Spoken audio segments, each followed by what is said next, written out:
I knew who they were. Every person in Red Hollow knew who they were. I opened that door anyway because I looked out there and I didn't see Hell's Angels. I saw men who were about to die. That single decision made in less than 30 seconds of the worst tornado Texas had seen in 40 years would cost Claire Whitmore everything she owned, and then give her back something she never expected to find again. If this story moves you, please subscribe and follow along until the very end. A comment telling me what city you're watching from. I want to see how far this story has traveled. The radio had been screaming for 20 minutes before Claire finally believed it, not because she doubted the weather service.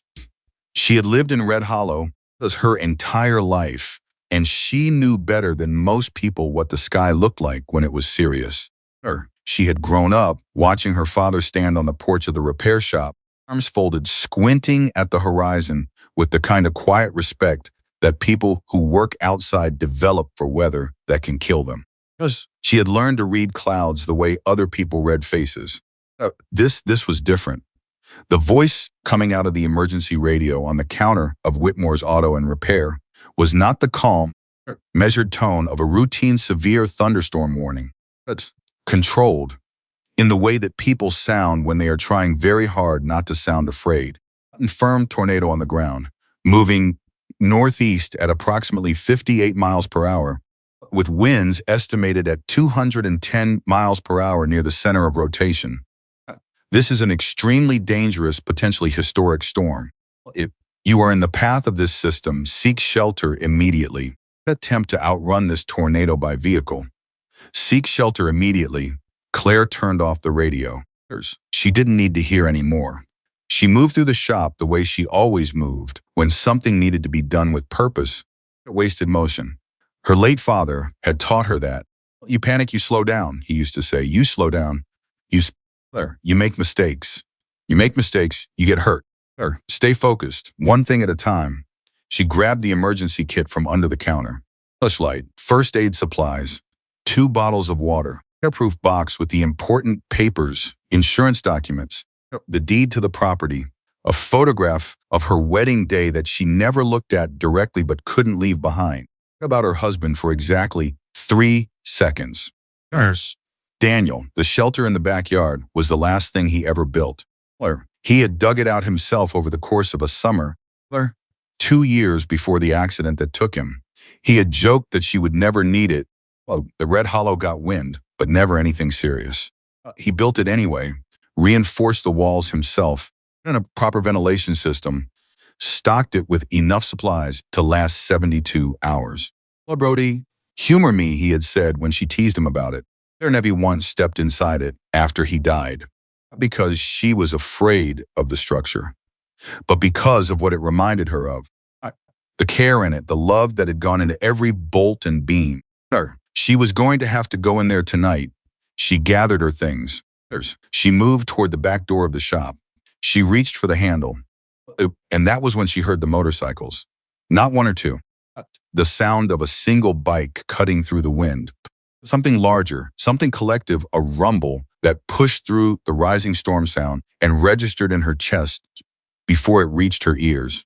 Her hand stayed on the door handle for a moment. She told herself it wasn't her business. She told herself whoever was out on that highway was not her problem. She told herself that the only sensible thing was to get underground right now. The wall of debris she could already see building on the horizon reached the shop. Told herself all of that. And then she walked to the front window. There were at least 30 of them. Maybe more, it was hard to count in the deteriorating light, with the wind already throwing trash and leaves across the highway in horizontal sheets. Over on the shoulder, some still on their bikes, some standing, all of them looking at the sky with the kind of posture that told her everything she needed to know. But they knew. They understood exactly what was coming, and they had nowhere to go. She watched one of them, a large man in a leather vest, gray at the temples, built like someone who'd spent his life doing physical work, point toward the tree line. Hear what he was saying, but she could see the body language. He was assessing. He was looking for options.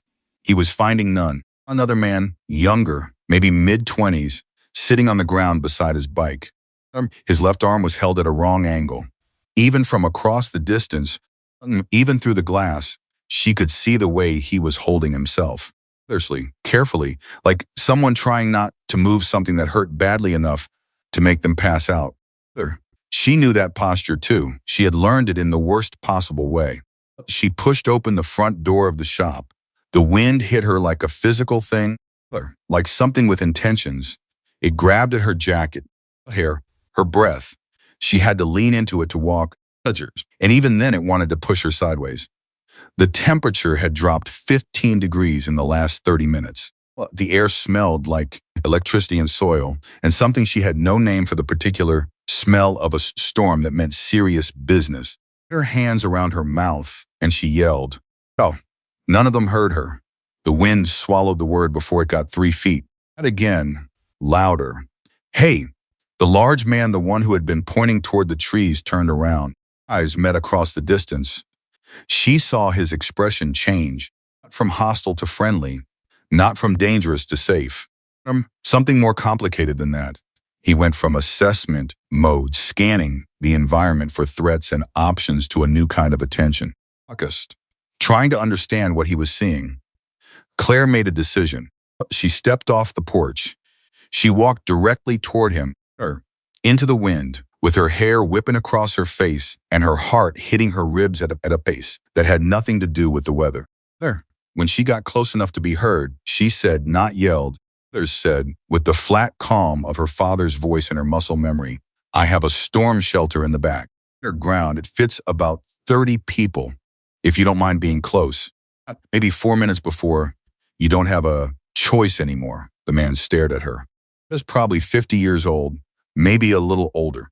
Eyes were the kind of dark that made it hard to read his expression. She could feel him processing what she had said, running the calculation, checking her face for whatever people check faces for when a stranger says something unexpected.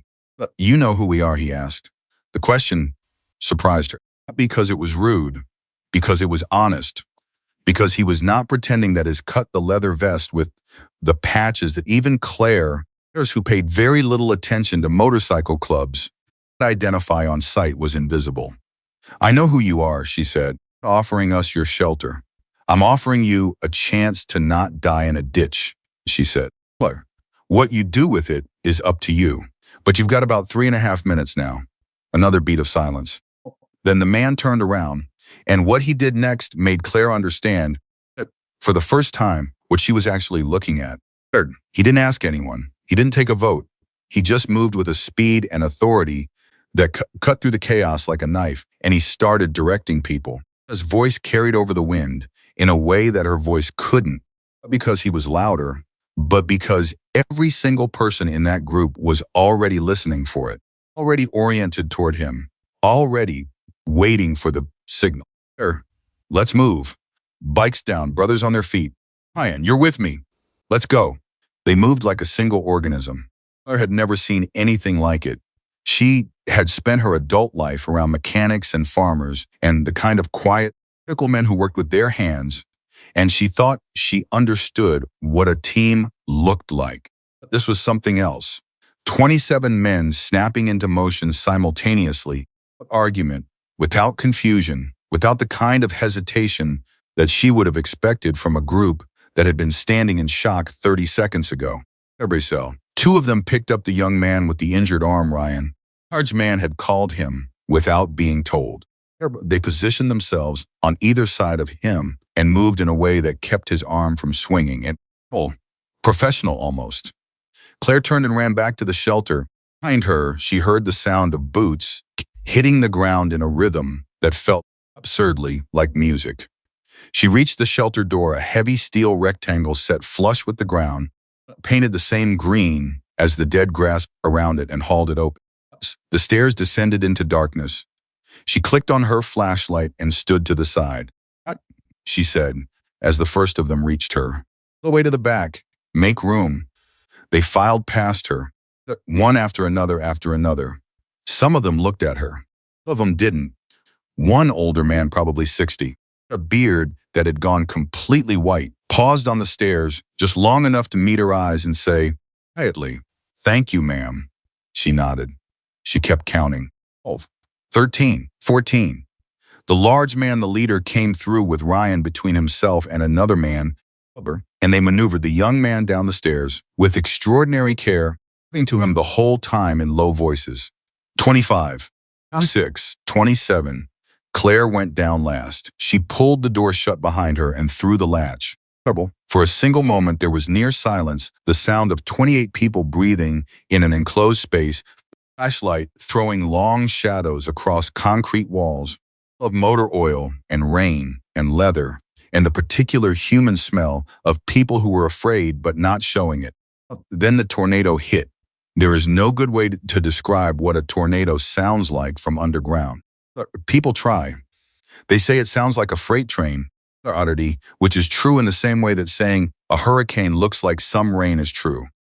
It is technically accurate and profoundly insufficient. They heard what all 28 of them heard was something that seemed less like sound and more like pressure. The earth itself was being grabbed by something enormous and shaken. Their walls flexed. Not much. Daniel had built them well. Tough to feel. The lights she had strung on a battery pack in the corner flickered and held. Somewhere above them, something massive struck the ground. The impact traveled through the concrete into their feet, their bones. Someone made a sound sharp and involuntary, and then was silent. Ryan, the young man with the injured arm, made a sound that was not quite a word. Claire was already moving toward him. She pushed through the packed bodies carefully, saying, "Excuse me, let me through." And the men moved without being asked, creating a path until she was kneeling beside him on the floor. "Say your name," she said. His eyes found her face. He was younger than she had thought from a distance. 22, maybe younger, Ryan, he said through his teeth. "Hey, Ryan, where does it hurt besides the arm?" "My arm is..." I know about the arm. "Besides the arm." He blinked. The question had surprised him enough to cut through the pain. "Where?" "I think my arm is really dislocated." "Probably," she said. She was already opening the first aid kit, going through it by feel and flashlight. "Maybe a fraction of ours. I'm not going to be able to do anything about that down here. I can immobilize it so it stops hurting as much." She looked up at him. "Can you handle that?" He nodded, once, jerkily. "Good." She looked up and found the large man's eyes in the semi-darkness. "I need 2 people to hold him still." The large man pointed at 2 men without a word. Moved. "What's your name?" she asked the large man. "Sir," as she began to work. "Reynolds," he said.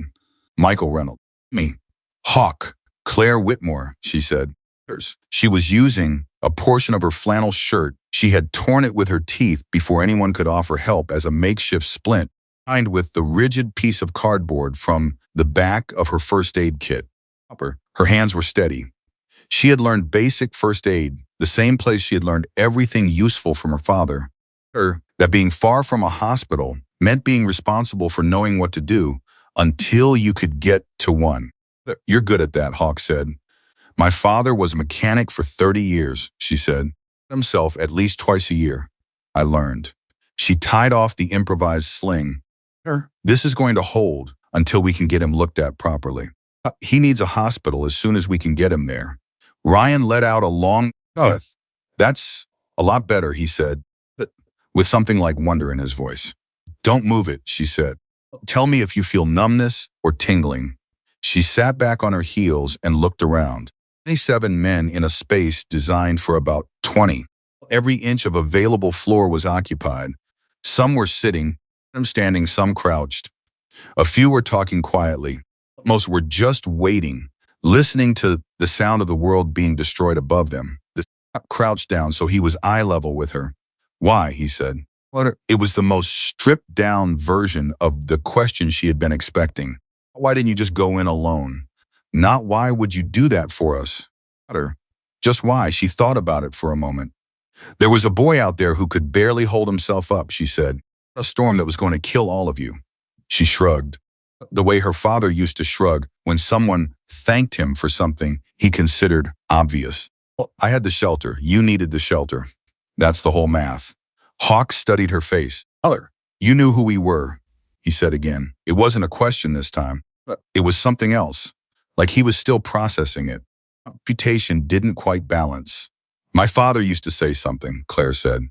He said that you can judge people by their patches or their politics or their reputation. And sometimes you'll be right, sometimes you'll be wrong. And either way, you'll have missed the actual person standing in front of you. She looked at Hawk steadily. A person, 27 of them, standing in front of a tornado. Something moved in Hawk's expression. Not softness, the man was not built for softness. That was clear enough. But something that looked like recognition. He had said something that landed in a place he didn't usually let things land. I see, he said quietly. Above them, the tornado continued its work. A shelter, something else was happening. It happened slowly. Real things happen not in a dramatic moment, but in the accumulation of small ones. White-bearded man, his name turned out to be Clarence. He had been riding motorcycles for 40 years and was a retired high school biology teacher from Amarillo, which was not what Claire had guessed. Started asking her questions about the shelter. How deep was it? How were the walls reinforced? Who built it? Tell him about Daniel. She said his name for the first time in months loud to a stranger, and it came out steadier than she expected. He was thorough, Clarence said, looking at the walls with an appreciating eye. Man knew what he was doing. He always did, she said. Younger man, broad-shouldered, with a kind face that looked completely incongruous above the leather and patches, turned out to be named Marcus. It was a nurse, he told her, working at a county hospital in Lubbock. He took over the monitoring of Ryan's arm, checking sensation and circulation with efficient professionalism. The ease with which he and Claire fell into a working rhythm, checking on Ryan every 15 minutes, thinking quietly about the signs of a fracture versus a dislocation, being the best way to handle the situation once they got him to a real emergency room was startling. It was the kind of ease that took people years to build, and they had built it in 40 minutes in a tornado shelter. When the worst of the sound had passed and the storm had moved northeast, and produced a deck of cards from an inside jacket pocket as a distraction exactly, more as something for the hands to do while the mind processed. They played 7-card stud in groups of 5, rotating in and out, using the emergency kit for a table. Hawk watched more than he played, and of leader Claire could see it clearly now who monitored his people, even when everything was under control.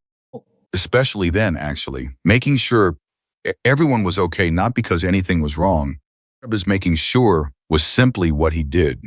She caught him watching her once, and she said, "You can relax. I'm not going to take anyone's cut." Something that might have been a laugh moved through his expression. "I know that." "Then stop watching me like I'm going to." "I watch everyone," he said. "What about you specifically?" Is that supposed to be reassuring? It's supposed to be honest. She appreciated that. She had spent enough of her life around people who said things to reassure rather than things that were true. Hours after they had gone underground, Claire climbed the stairs first and pushed open the shelter door. I was clear, washed clean by the storm, the way a sky can only be after something violent has moved through it.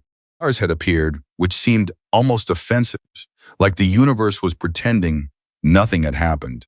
Climbed out and turned around and stopped. The repair shop was gone, damaged, not partially standing, gone. The roof had been taken off whole and deposited somewhere she couldn't see. Walls had collapsed inward. What remained was a debris-filled wood and metal and glass and the contents of a life scattered across an area the size of a football field. Just behind it, the small 2-bedroom where she had grown up. There had lived until he died, where she had lived alone for the 4 years since Daniel's accident was also gone.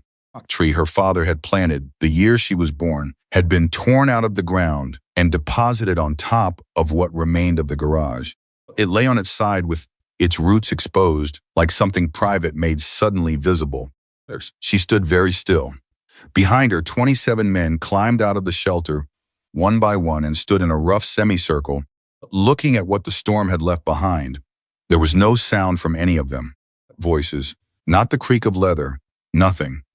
Just the residual wind and the distant sound of emergency sirens beginning to rise somewhere toward town. Came to stand beside her. He didn't say anything.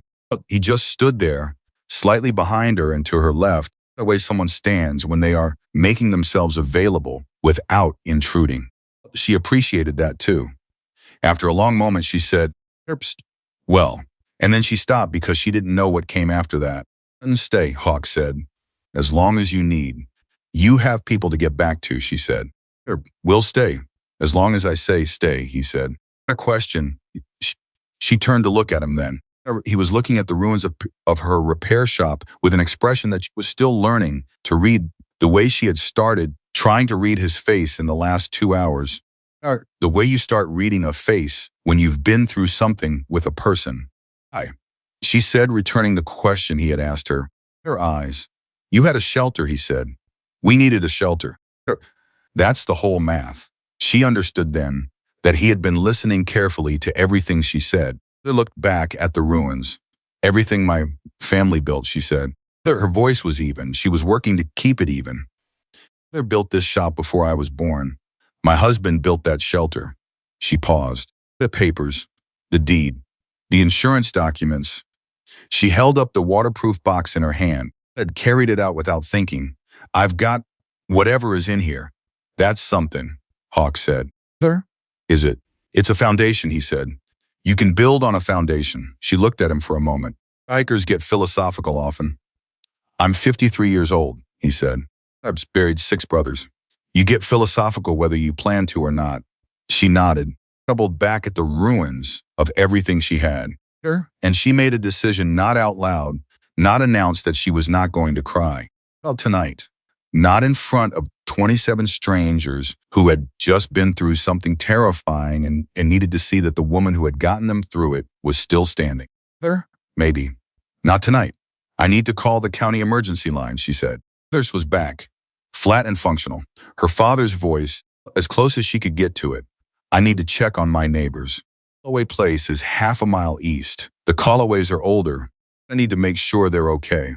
And the Martinez family is another mile past that with 4 kids." She was already moving. "Claire," Hawk said. She turned back. He was holding out a phone. She realized hers was somewhere in the rubble. "I'll use mine," he said. She took it. She made the calls. Callaways were in their own shelter, scared but unhurt. Martinez family had gone to her sister's in town 3 hours before the storm. "God, thank God, thank God." She handed the phone back. "Thank you," she said. "Don't thank me," he said. "We're nowhere near even." She didn't have an answer to that. Called it away.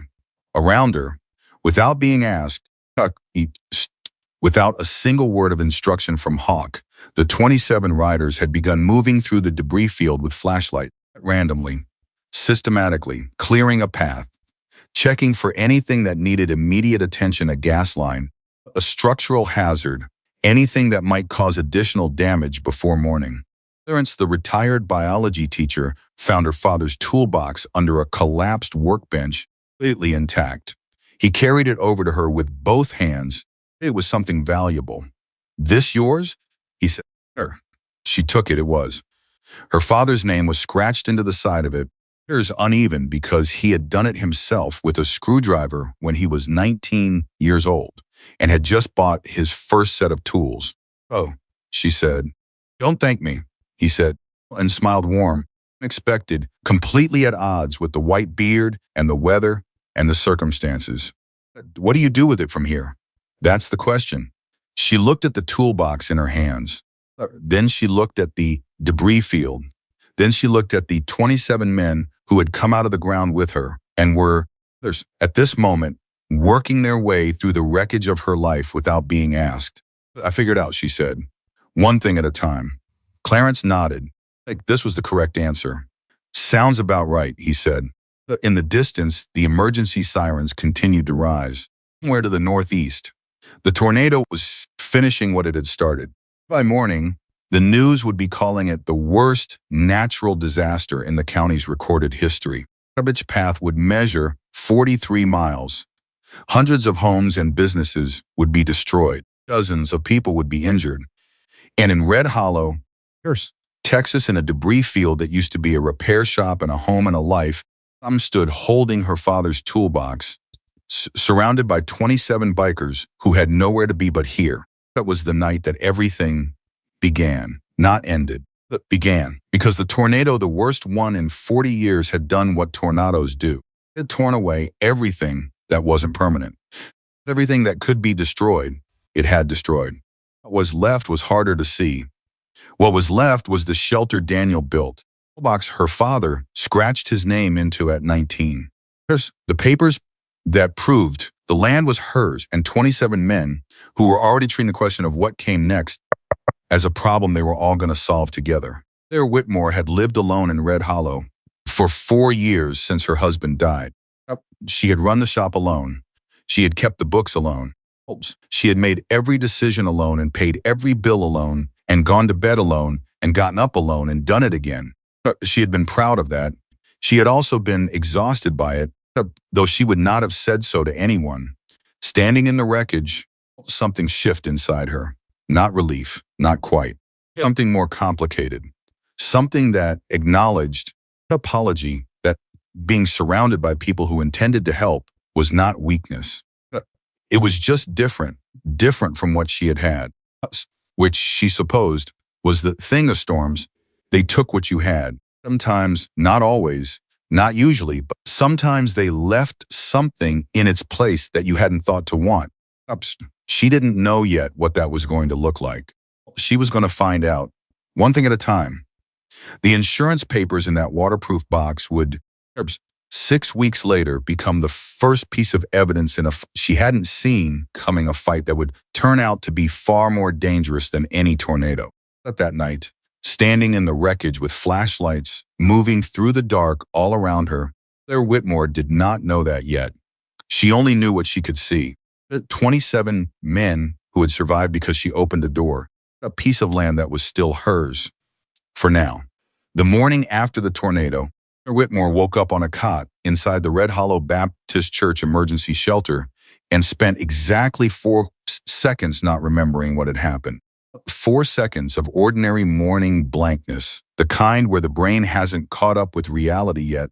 The body is just a body waking up, where the world is still whatever it was before.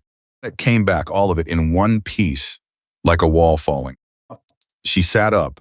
Around her, 30 cots were occupied by people from the surrounding area, families, elderly couples, a young mother with 3 small children who had been crying at intervals through the night. The church smelled like coffee, an institutional carpet, and the particular exhausted fear that collects in places where many people have been frightened together. Huck was sitting in a metal folding chair 6 feet away, awake, watching the door. She didn't know how long he had been there. She didn't appear if he had slept at all. His arms were folded across his chest and his eyes were moving, not fixed on the door, the way a person scans when their job for 40 years has been keeping people alive. Holt Tister sit up immediately. "Morning," he said. "Did you sleep?" she asked. "Some." She recognized a polite lie when she heard one. "Push it, Ryan," she said. Marcus took him to the county hospital at 4A. Dislocated shoulder. They got it back in. He's going to be fine. Her for a few weeks. She let out a breath she hadn't known she was holding. "You saved him a lot of pain last night," Hawk said. "That splint you made." He said the difference before and after was significant. "It's basic," she said. He didn't think so. She stood up and reached for the coffee someone had left on the folding table near the cots.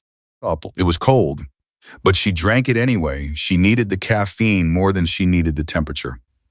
"I need to get back to the property," she said. "I know. I need to talk to my insurance company. I need to figure out what's salvageable and what isn't." The county assessor. "I need to..." She stopped herself. The list was too long. The list was the kind of long that ate people. "One thing at a time," Hawk said. She looked at him, said it the same way she had said it the night before, not as an echo, but as a return, like he was handing her own words back to her when she needed them.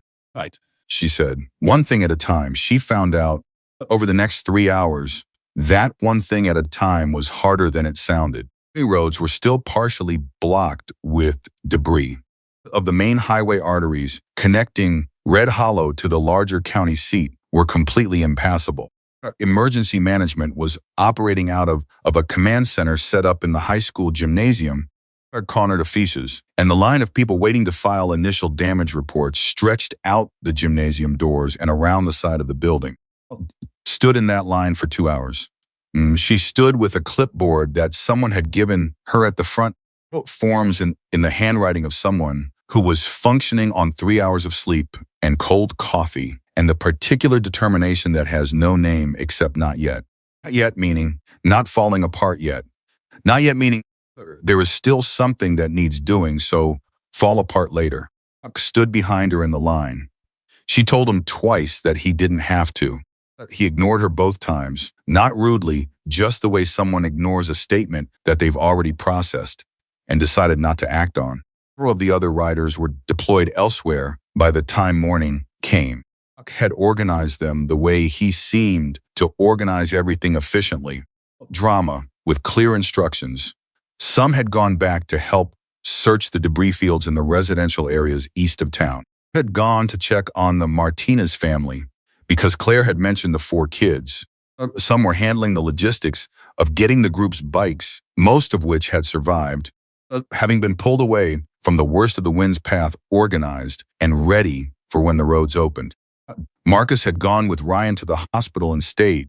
Clarence was somewhere in town talking to elderly residents who had nobody else to check on them.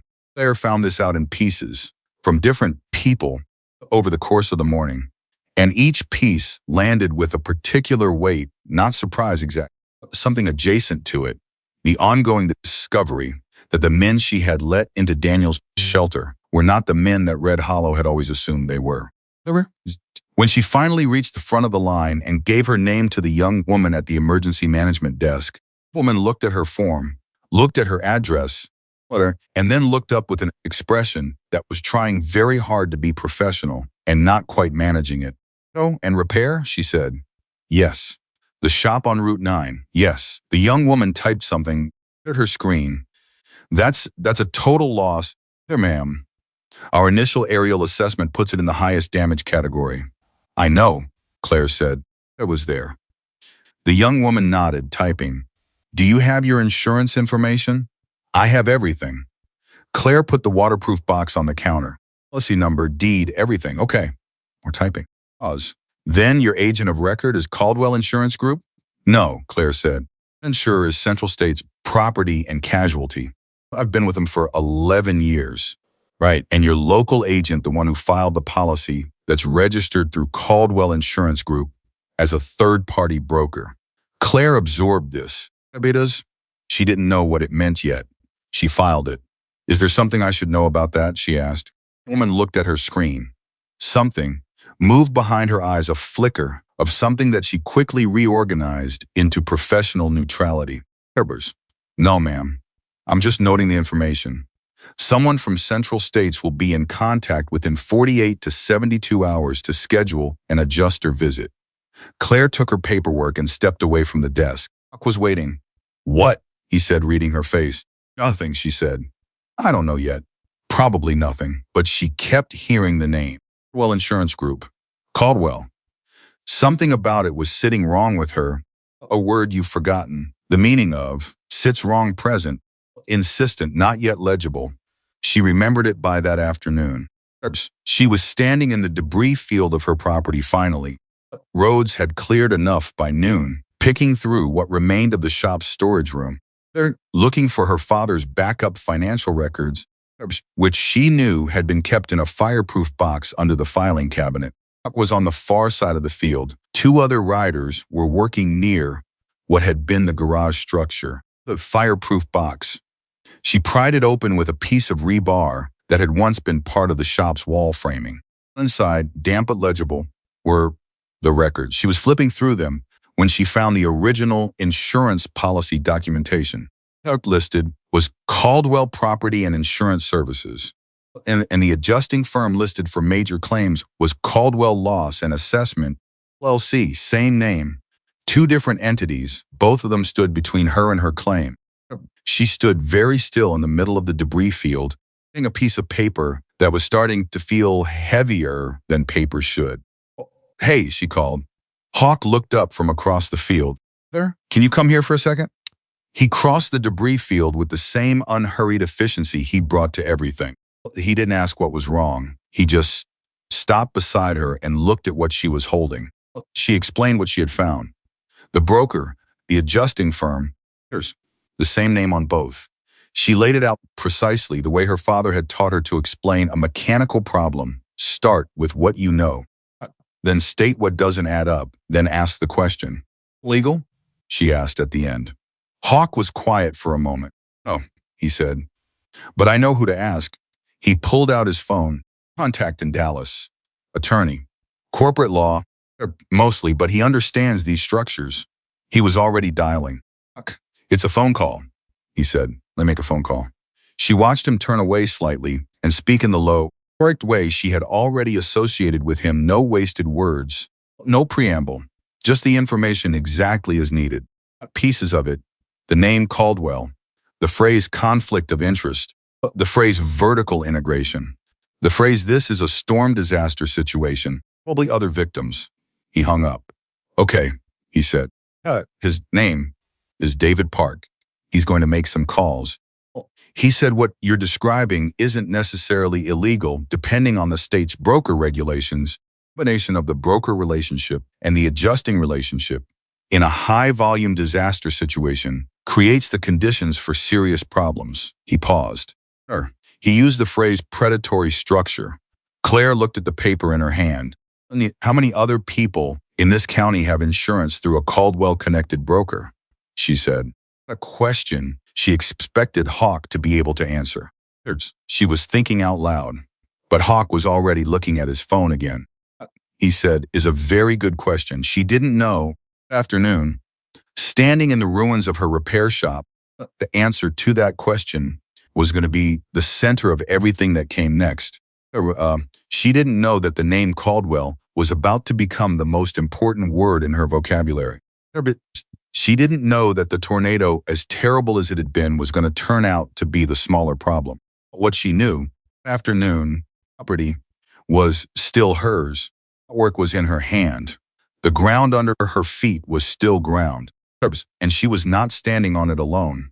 That night, the riders who had stayed in Red Hollow, 15 of the original 27, the rest having had jobs and families they needed to return to set up camp on what remained of the property. They did it practically and without ceremony. Someone produced a propane camp stove. Someone else produced enough food to feed 20 people, appearing from somewhere like a minor miracle. A tarp went up over the shelter entrance, creating a covered area where people could sit without being in the field itself.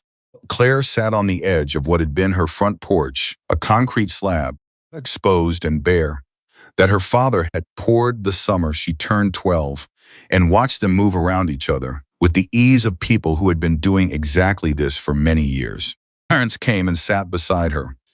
He had at some point hired a decent thermos of coffee from somewhere, and he poured her a cup without asking. What are you doing? He said. I'm doing, she said.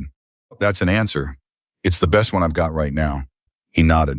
It was one of those people she was discovering who could be quiet comfortably, who understood that silence in conversation was not a problem to be solved, but a space to be occupied.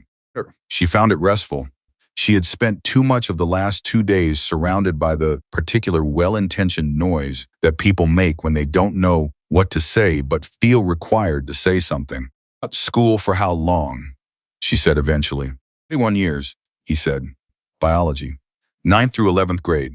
And you ride with, she gestured to a gesture that encompassed the camp and the men in it. 22 years, he said. My wife thought I was having a midlife crisis when I got the first bike. He paused. Riding herself 3 years later. Does 500 miles a summer. Claire absorbed this. Are you 41 years married? He said. Home waiting for me to call and tell her I'm alive. I have done 3 times today. He smiled. She's a worrier. One of the things I love most about her. Claire looked at her coffee cup. My husband built the shelter, she said. It came out more easily than it had the night before. Progress, she supposed. I know, Clarence said. You told me last night. He built it the summer before he died. He was a structural engineer. He had a gift for understanding how things hold together to make things that last. She paused. He used to say that anything worth building was worth building right. Anything worth building right was worth building better than you thought you needed. Clarence was quiet. He was right, he said. About the shelter, at least. He was right about most things, she said. He drove me crazy with it. Clarence laughed a real laugh, unguarded, the laugh of someone who recognized that kind of love. Ones who are right about most things do tend to be challenging. Is yours right about most things? She is, he said, with the particular tone of a man who has been losing arguments happily for 41 years. Which is why I married her. She smiled. It was the first time she had smiled since the storm. It felt strange, not wrong, just strange like a muscle unused. 3 days after the tornado, the insurance company called. The adjuster's name was Gerald Fitch, and his voice had the particular texture of someone who made difficult phone calls, professionally not unkind, or overreactions exactly, but carefully distanced from the emotional weight of what he was saying. A man standing very close to something hot and being very deliberate about not getting burned by it. Ms. Whitmore, he said, I've completed my initial assessment of the damage claim on the Whitmore property at Route 9. Hello. And she said, she was standing in the cleared area near the shelter. Was within earshot. She had not told him to be there. He had simply positioned himself there, in the way he positioned himself present, obtrusive, available. The structure damage claim is complicated by some pre-existing structural concerns that our records indicate were noted during your last renewal inspection 3 years ago. The bottom of her stomach dropped. What pre-existing concerns? She said. Her voice was level. She worked to keep it level. There were notations about the eastern wall of the main shop structure and the secondary garage roofline that suggested deferred maintenance and potential vulnerability. Our assessment is that a significant portion of the damage may have been exacerbated by these pre-existing conditions and therefore may not be fully covered under your standard, Mr. Fitch, she said. He stopped. I want to be very clear about what I'm hearing, she said, telling me that a 210-mile-per-hour tornado destroyed my property. Your company is considering attributing a portion of that destruction to maintenance issues. A beat of silence. To conduct a thorough assessment I've been insured with Central States for 11 years, she said. I have never missed a payment. I have never filed a claim. And the first time I file a claim for a natural disaster that was covered on every news broadcast in the state, telling me to discuss pre-existing conditions. Another beat. Ms. Whitmore, I understand this is a difficult time. What is the name of the adjusting firm that generated the renewal inspection report you're referencing? She said. Then I'd need to pull that documentation. Pull it, she said. Wait. She heard keyboard sounds, longer than pulling documentation should have taken. Longer. The inspection was conducted by Caldwell Loss and Assessment. Fitch said, early. Claire kept her voice perfectly even. Thank you for your time. Mr. Fitch, she said. I'll be in touch. She hung up. She stood very still for a moment. Then she turned to Hawk. She said. He had heard enough of the call. He didn't need her to explain. Yes, he said. The company that inspected my property and noted pre-existing conditions 3 years ago, which I was never told about, which nobody from the insurance company ever contacted me about, is the same company that is now involved in assessing my claim. Yes, he said. I'm supposed to believe that's a coincidence. Hawk did not say anything. He didn't need to. She sat down on the concrete slab that had been her porch. She pressed her hands flat on the concrete. She felt the roughness of it under her palms. She used that physical sensation the way her father had taught her to use practical reality. When emotions were trying to move too fast, ground yourself in something solid. From that place. He set it up, she said slowly. Well, the broker sells you the insurance. The assessor generates a report with pre-existing conditions that nobody tells you about. When a disaster happens, the adjusting firm uses that report to reduce the claim. The property owner, who has lost everything, who is exhausted and overwhelmed and doesn't know to look for the connection, takes what they're offered because they need the money. She looked up at Hawk. Many other people in this county are in the same position right now, she said. His jaw was tight. I'm calling David Park back, he said. We need to know how to get the public records, she said. Insurance filings, the names of the brokers connected to the other storm victims in the county. Well, across the board. Then it's a pattern, Hawk said. It's not an accident, she said. And it's not something that just started. He was already on the phone. She sat on her father's concrete porch and stared at the spot where the shop used to be. And she felt something shift inside her that had nothing to do with grief. Something that was not quite anger, not the hot kind that makes people sloppy. Something colder and cleaner. A clarity that arrives when a problem that seemed overwhelming suddenly reveals its actual shape. The fight was with the tornado. The tornado, it turned out, was just the door. What was on the other side of the door was what she needed to deal with. That evening, David Park called back. Hawk put him on speaker. Park's voice was measured, precise, with the particular density of a man who chose his words because he had learned what happened when lawyers chose poorly. I've done some preliminary research, Park said. The Caldwell entities are connected through a parent holding company, registered in Delaware. Caldwell is the sole principal. I've found insurance brokerage operations, adjusting firm, a property development company, and a land acquisition arm, all under the same parent structure. Claire leaned toward the phone. An acquisition arm, she said. Caldwell Land and Property Holdings, Park said. They've been active in several counties in this region over the last 6 years. Particularly active, I should say, in areas that have experienced. And I want to be careful about how I phrase this, because I'm working from public records and preliminary research that have experienced significant natural disaster events. The silence that followed was the specific silence of several people absorbing the shape of something and finding it uglier than they expected. Target's disaster areas, Claire said. What the public record shows, Park said, is that this company has a pattern of acquiring distressed properties in disaster-affected areas at prices significantly below assessed value, following periods in which insurance claims in those same areas were, from what I can see, disproportionately reduced or disputed. He creates the conditions, Claire said. Her voice was very quiet. The insurance company undervalues the claim. The property owner can't afford to rebuild. Caldwell offers to buy at a low price. The property owner, who is desperate, takes the offer. That would be a coherent explanation for the pattern in the public data, Park said. I'm not in a position to assert that as proven fact without further. How many properties has he acquired in the last 5 years in storm-affected areas in this county? Hawk said. 47, Park said. In this county alone. This time the silence lasted longer.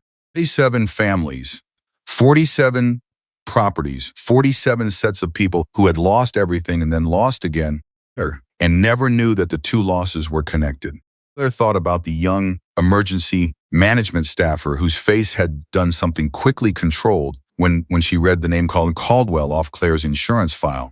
About the line of people outside the gymnasium waiting to file their claims. How many of them were in the same position? How many of them were going to get a call, like the call she had gotten from Gerald Fitch? Many of them were going to be too exhausted and overwhelmed and trusting to ask the right questions. A bid, she said. The phone. What do I need to do? Their pause. The important thing, Park said, is to not accept any settlement offer or sign any document from the insurance company until we have completed a full review of the policy and the inspection reports. Likely pressure you. They may call the pressure urgency, their concern for your situation, or efficiency, but don't sign anything. Understood. Second, and I want to emphasize that this is preliminary, and I need more research before I can advise fully, but if what you're describing holds up in the documentation, this is not a private dispute between you and an insurance company. This is potentially a matter for the state insurance commissioner and the Attorney General's Consumer Protection Division. Claire looked at Hawk, looked at Claire. We'll need evidence, she said. You will need substantial, documented, verifiable evidence, Park said, which means public records requests, interviews with other affected property owners, Insurance documentation comparisons across multiple claims. It's months of work, or potentially. Okay, she said. She said it the way her father used to say it when a repair job turned out to be bigger than expected. Not discouragement, just acknowledgement that the actual size of the thing was now visible. The next step was to figure out how to take it apart, piece by piece. Okay, she said again. After Park hung up, the camp around her was quiet for a moment. Clarence said, from somewhere behind her, I spent 31 years teaching kids how to run a science fair project. Rubber corners. You know the first thing I always told them? She turned around. I was holding a cup of coffee. Collect the data first, he said. You draw any conclusions before you tell anybody what you found. Collect the data. She looked at him. How are you at public records requests? She said. Sure. He smiled. I made my students file them as homework assignments, he said. I think birthday, every single student. File a FOIA request, and that you have the right to know what the government knows about you. He paused. I am deeply expert at public records requests. She was quiet for a moment.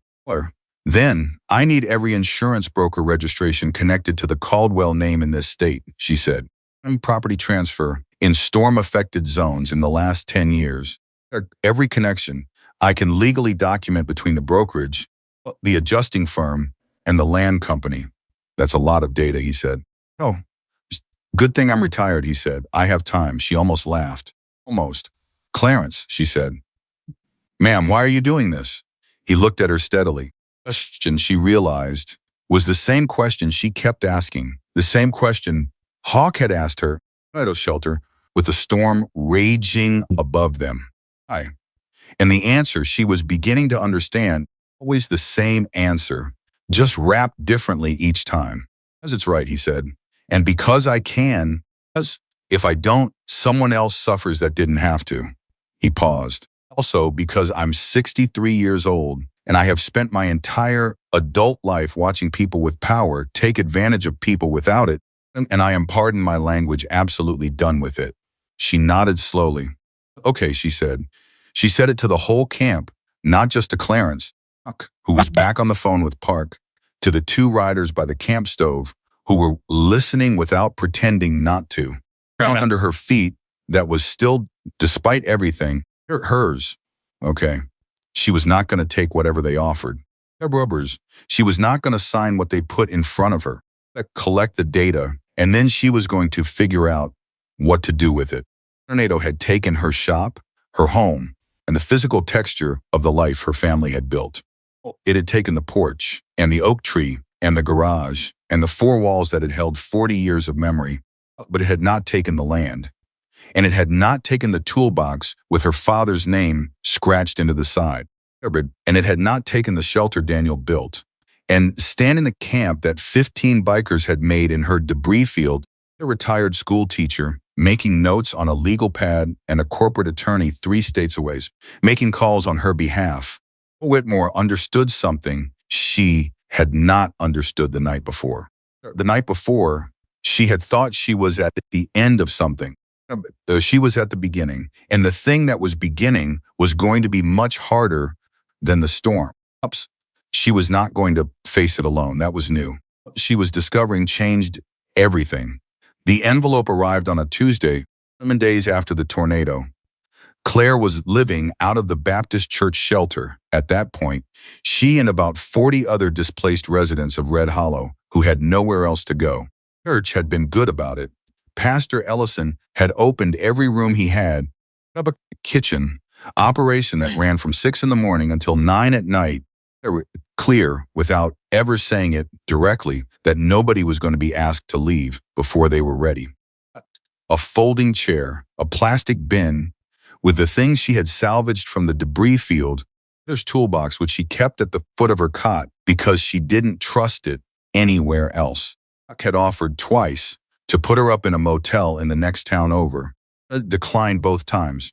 She wanted to stay close to the property. Wanted to be able to walk the debris field in the mornings, which she had been doing every day methodically, section by section, pulling out anything that was recoverable.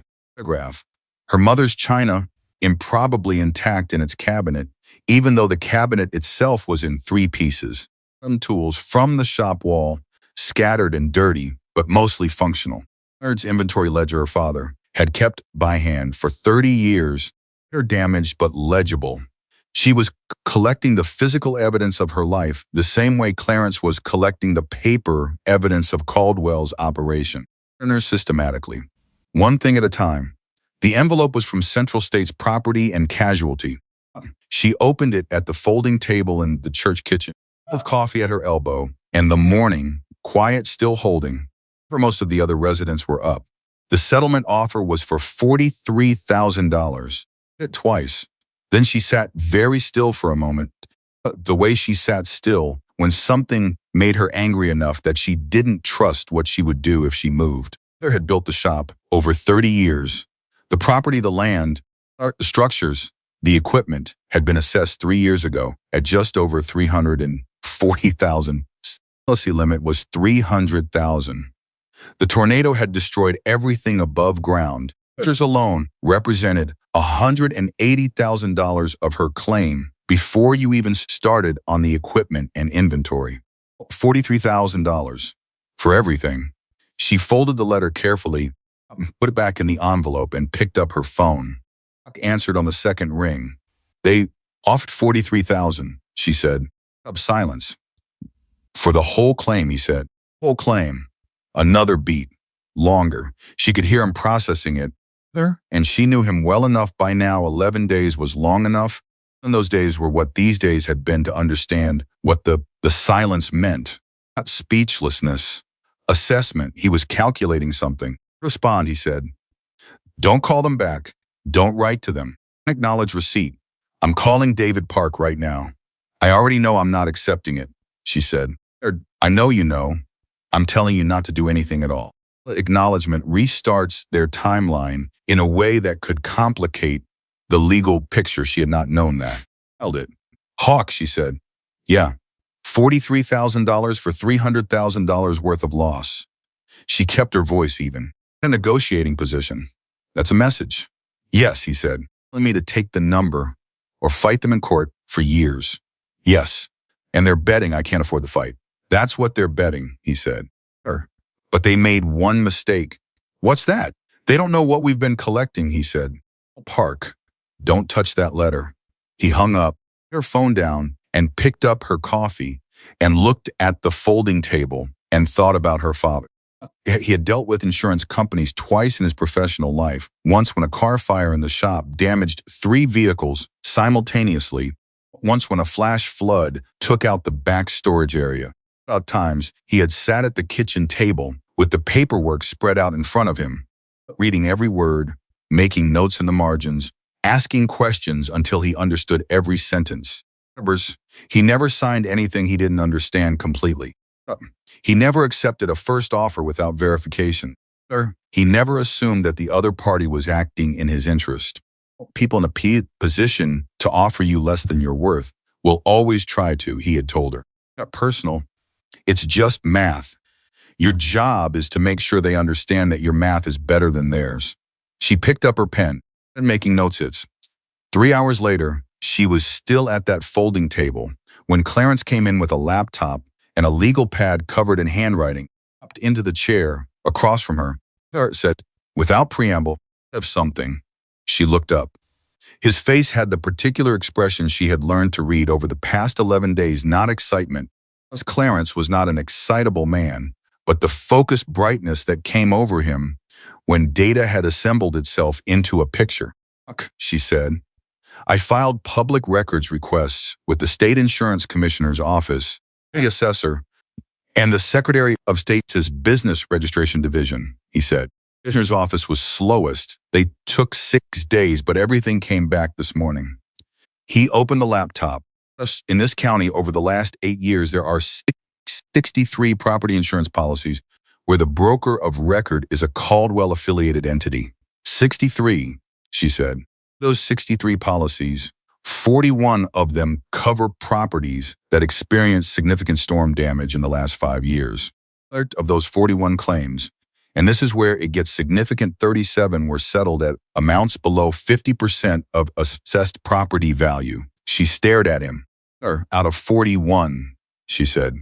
37 out of 41, he confirmed. Of those 37 properties, 29 were subsequently sold within 12 months of the insurance settlement. To who? She said. Already knew the answer. Clarence turned the laptop toward her. The screen showed a county property transfer database with a list of addresses highlighted in yellow. Beside each address, buyer was listed. Caldwell Land and Property Holdings. All 29 of them. She looked at the screen for a long time. Others. He's been running this for 8 years, she said. At minimum, Clarence said. The public records I have access to only go back 8 years with this level of detail. Maybe longer. 80 families, she said. She was doing rough math in her head. If you multi-family properties, 80 families lost everything and then sold what was left for pennies because they didn't know the two events were connected. Clarence was quiet. Be caught it, she said. Not a question, not accusation, just a particular dull astonishment, understanding how a thing has been working right in front of everyone for a very long time. Nobody was looking in the right place at the right time. Clarence said, each claim is processed individually. Each property transfer is recorded individually. It only appears when you look at them together. He paused. What public records requests are for. She looked at him. She said, I am, he said with the controlled precision of someone who had been angry for several hours and had decided to be useful instead. I have been angry since approximately 7:30 this morning when this data assembled itself on my screen. I intend to remain useful, however, which means I am channeling the anger into organization. He flipped to a page on his legal pad. I've started a contact list. Of the 37 families who settled low, the ones I can identify from public records, 16 are still in the county. Some of them may not know what I now know. Some of them may be willing to talk. Claire put her coffee down. I'll contact them, she said. I think someone should, he said. And I think it should be you, not me. They don't know me, but they might know you. Red Hollow isn't a large community. Frankly, the story of a woman who lost everything and found the fraud on her own is more compelling than a retired school teacher with a laptop. She looked at the list of addresses, names she recognized. Some of them she knew not well, in the way you know people in a small town, where you've stood behind them in line at the hardware store or waved from a car window for 15 years without ever having an actual conversation. To Deb Park first, she said. Agreed, Clarence said. We contact anyone. We need to understand the legal implications of what we're doing and how to do it in a way that doesn't compromise whatever case might eventually be built from this. Right. She stood up. All for this afternoon. You, me, Park, and Hawk. She stopped. I'll bring that laptop, she said. He needs to see the numbers. The call with Park happened at 3 o'clock that afternoon. All 4 of them in the church's small office. The pastor had let them use it quietly without asking why, with Park on speakerphone and Clarence's laptop open on the desk. Listened without interrupting while Clarence walked him through the data. Took 20 minutes. When Clarence finished, the silence on the phone lasted long enough that Claire thought the call had dropped. Park said, Mr. Perkins, are you a lawyer? Clarence looked faintly amused. You're a biology teacher. That data assembly that's impressive work. I had good students, Clarence said. Me as much as I taught them. Okay. Park's voice shifted, tightened, focused. The lawyer voice, Claire thought. The voice of someone who had just seen something that mattered and was realigning accordingly. Here's what I want to tell you, and I want to be very clear about each thing I'm saying. First, what you've described is potentially one of the most significant insurance fraud cases in this state in the last decade. It holds up under full legal scrutiny, and from what I'm hearing, I believe it will. You are looking at violations of state insurance code, wire fraud, potentially RICO if the organization piece holds. It is not a civil claim dispute. This is criminal territory. Claire sat very still. Second, Park continued, that means this is not something you pursue privately. That means you understand what you have, your obligation. And frankly, protection is to get it to the right authorities. The State Insurance Commissioner's Office, the Attorney General's Consumer Protection Division, possibly the FBI's Financial Crimes Unit, given the multi-state possibilities. How do we do that without tipping Caldwell off? Hawk said. Carefully, Park said. You don't contact him.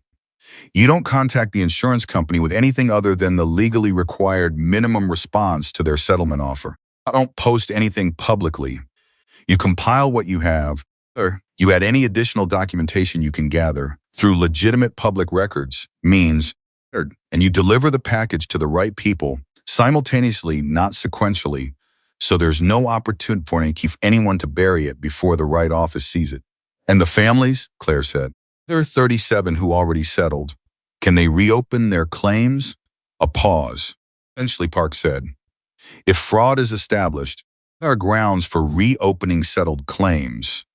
But that's a later conversation. Now, the priority is building the case that establishes the fraud. After the call, one of them sat in the small office without talking for a moment. Park said, we have people. Claire looked at him. He said, we have people in the financial industry, the people who are lawyers. We have people who are investigators, former law enforcement, private sector. I can make calls.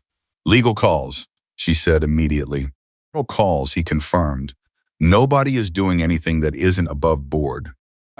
You need a former FBI financial crimes investigator who is currently retired and has a lot of time and a significant amount of feeling about insurance fraud. I know a man.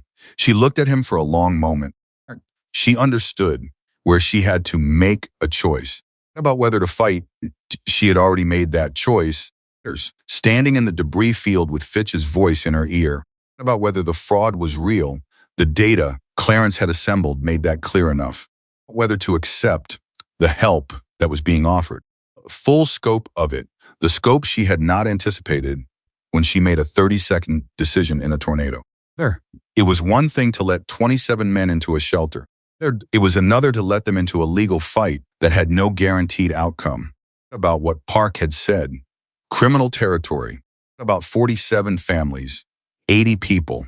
About the $43,000 offer sitting in an envelope at the foot of her cot. About her father's voice. Your math has to be better than theirs. She said. Things moved faster after that. The retired FBI agent Hawk had mentioned turned out to be a man named Thomas Greer, 61 years old, from Tulsa, who had spent 19 years in the Financial Crimes Unit before retiring to as he put it to Claire in their first phone conversation, "Have my wife crazy and fix things around the house." A voice like gravel and a manner like sandpaper, direct to the point of abrasion, and within 48 hours of being brought in, he had identified 3 additional patterns in the public data that Clarence had not seen, including a series of property assessments that appeared to have been systematically undervalued in the Caldwell inspections reports going back 6 years. Sophisticated operation, Greer told Claire on their third call. But he built this carefully.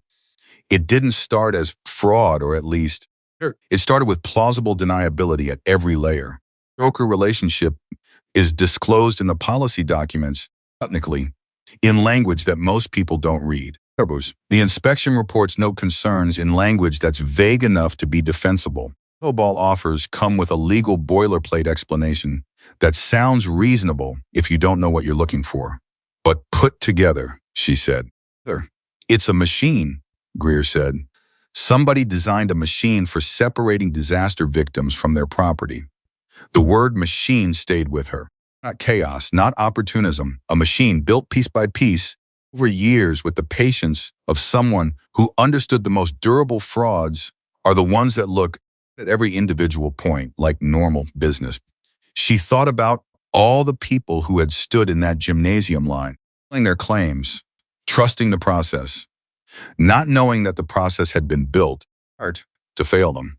She thought about how close she had come to not asking the right questions.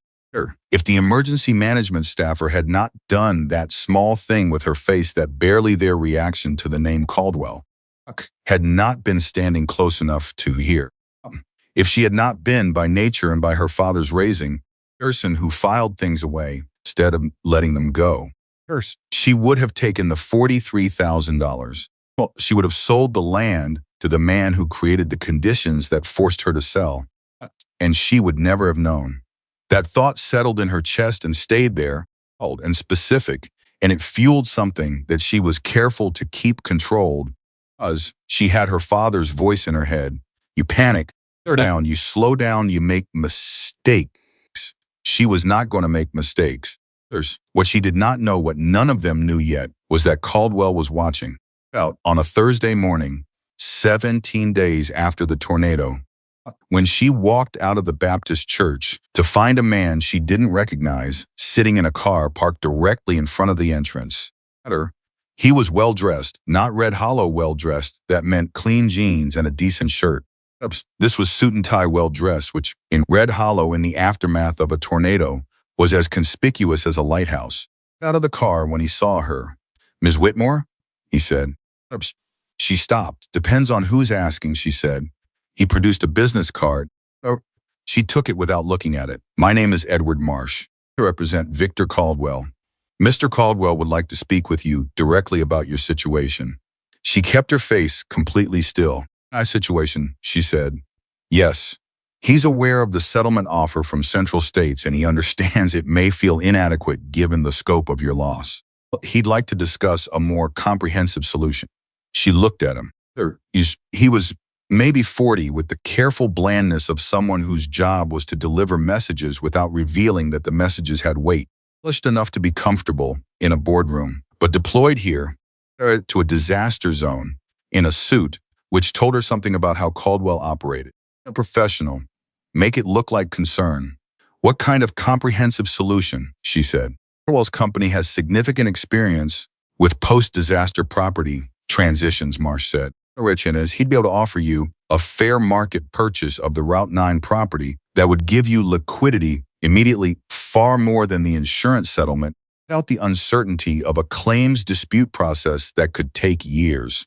She let the silence run for a moment. Then she said, "How does Mr. Caldwell know about my claims dispute?" A very brief pause. "Caldwell makes it his business to stay informed about the needs of the community in these situations. A significant regional. How does he know there's a dispute?" she said. "Well, I haven't filed any formal complaint.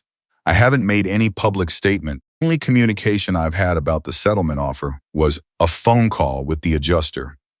Marsh's expression didn't change. That in itself was telling. A person who is genuinely surprised shows it. A person who is performing non-surprised doesn't. "I wouldn't know the specifics of how Mr. Well, tell Mr. Caldwell," Claire said, "that I'm not interested in a meeting." "Miss, I really think if you heard, tell him," she said. "Property is not for sale." She turned and walked back inside. Her hands were completely steady. She had her father's gift for that, at least keeping the outside steady while the inside ran fast. Walked through the church lobby, down the hall, through the door of the pastor's office, and she said to Hawk, who was inside going over documents with Greer via video call, "We're looking." Hawk looked up immediately. "What happened?" she told him. All of it quickly. Embellishment. By the time she finished, Greer's voice was coming through the laptop with a new quality sharper. A good investigator sounds when something confirms what they already suspected. If he sent a representative to make a direct acquisition offer this soon, he knows something is in motion. Either someone inside the claims process flagged your file, or he has someone monitoring public records requests, Clarence said, from the corner. He had been so quiet that Claire had not registered him there. He looked up from his legal pad. "When I filed the requests with the insurance commissioner's office, it have been logged. If Caldwell has contacts inside that office, he knows we requested the data," Claire said. "He knows someone did," Clarence said. "He may not know the full scope yet. He knows someone is looking at the pattern." The room was quiet for a moment. Finger said, "This changes the timeline." "I know," Hawk said. "Understands what you have, he will move to." Greer stopped. Again, there are things that can happen to a fraud case when the subject becomes aware that an investigation is developing. Documents get revised. Records get reorganized. The legal structure of the entities gets reordered in ways that create distance between the principal and the provable activity. A pause. We need to get what we have to the Attorney General's office before he has time to do any of that. How long do we need? Hawk asked. Greer said. The data Clarence assembled, and documentation, the connection between the entities, it's close to what I'd call minimum viable package for a referral. They're 48 hours, maybe 72, and I'd feel confident that what we're submitting is solid enough to compel a serious response. Do it in 48, Hawk said. Give him more time than that. Claire looked at Hawk, already pulling out his phone, already moving. About the night in the shelter 2.5 weeks ago, when she had watched him direct 27 people out of a tornado's path the way he assessed and acted without the hesitation that cost time people don't have. He was doing the same thing now, just with a different kind of storm. Picked up her own phone and called Park. We need to accelerate, she said. When he answered, what happened? Caldwell sent someone this morning. He knows something is happening. A short, sharp exhale. Okay. I need everything Greer and Clarence have assembled, organized, and numbered today if possible. I'm going to draft the referral letter for the AG's office tonight. If we can get it filed by Friday, we'll get you everything by tonight, she said. She looked around the room, at Hawk on his phone, at Clarence already turning pages on his legal pad with the focused efficiency of a man who had just been given a deadline. Greer's face on the laptop screen, sharp and focused, looking more alive than she suspected he had looked since the day he retired. And she felt something she hadn't felt since the night the tornado hit, something that was not quite hope, as hope implied uncertainty, and she was past uncertainty, more like inevitability. She had built this thing, piece by piece, a waterproof box of papers and a debris field, and $43,000 worth of insult. She had built it quietly, carefully, in a church kitchen and a borrowed office, a retired teacher and an ex-FBI agent and a corporate lawyer who had never met her before a phone call in a storm shelter. And now Victor Caldwell knew something was coming. He just didn't know what. The 48 hours that followed were the most intense of Claire Whitmore's life. And she had lived through a night that included a 210-mile-per-hour tornado. She did not sleep. She did not eat much. She moved between the church office and Clarence's workspace. He had commandeered a folding table in the fellowship hall, checking documents, referencing property records, reading through the sections of the referral letter that Park sent in sections as he drafted, suggesting clarifications, flagging anything that seemed imprecise. Greer worked parallel to her from Tulsa, and they talked on the phone with the particular intimacy of people who do important work together in the middle of the night and have no energy left for social performance. At 2:30 in the morning, on the second night, Greer said, "Can I ask you something?" "Go ahead," she said. "Why didn't you take the $43,000? She thought about it. "My father taught me that math is math," she said. $300,000 of loss is $300,000 of loss. Selling at 43 doesn't make it so. A pause. People take what they're offered, Greer said. People are too tired to do the math. I know, she said. Made you different. She thought about Daniel, the shelter, about what he had built and why. The note she had found years ago, tucked under the ventilation system during one of her rare visits to the shelter, a note in his handwriting in a plastic bag that said simply, "For whoever needs it." A borrowed upay built with love. She had never told anyone about the note. "I had something to prove," she said finally. "Or maybe someone to be worthy of." Greer didn't push it. "Okay, let's finish this." At 9:14 on Friday morning, Park filed the referral package with the State Attorney General's Consumer Protection Division and the State Insurance Commissioner's Office simultaneously, with copies to the FBI's Financial Crimes Unit in Dallas and the County District Attorney. The package was 47 pages. It documented 8 years of systematic fraud, 63 properties, 37 undervalued settlements, and coerced sales to Caldwell Land and Property Holdings. The principal entity structure connecting the broker, adjuster, and the property acquisition arm, The pattern of activity targeting storm-damaged properties. Thomas Greer's expert analysis. Claire's own claim, the $43,000 offer on a $300,000 loss as the initiating case. Called Claire when the transmission confirmed. Child, he said. She was standing outside the Baptist church parking lot with the sun doing what the Texas sun does in the aftermath of a storm coming through clean and hard. Apology, like it has always been there. She said, "Oh, what? Now we wait," Park said. "And we don't talk to anyone about what we filed. Contact Caldwell. We don't respond to any new settlement communications without running them by me first." The process work. How long? Could be weeks. Could be months. I won't lie to you, these things take time. She nodded, even though he couldn't see her. "Okay," she said. "Never asked me." She stood in the parking lot for a moment after hanging up. The morning was bright. Somewhere on the other side of town, there she could hear the sound of construction, the slow, essential work of rebuilding that had started across Red Hollow as the emergency phase gave way to the recovery phase. The property was still a debris field. Her shop was still gone. Her home was still gone. None of that had changed. Something else had changed. Something that was harder to see and more important than any of the physical things. I went back inside. Hawk was in the kitchen, making coffee.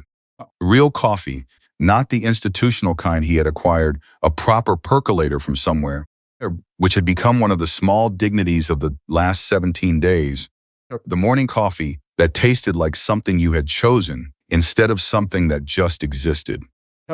He handed her a cup without speaking. He read her face. "Done?" he said. "Filed," she said. He nodded.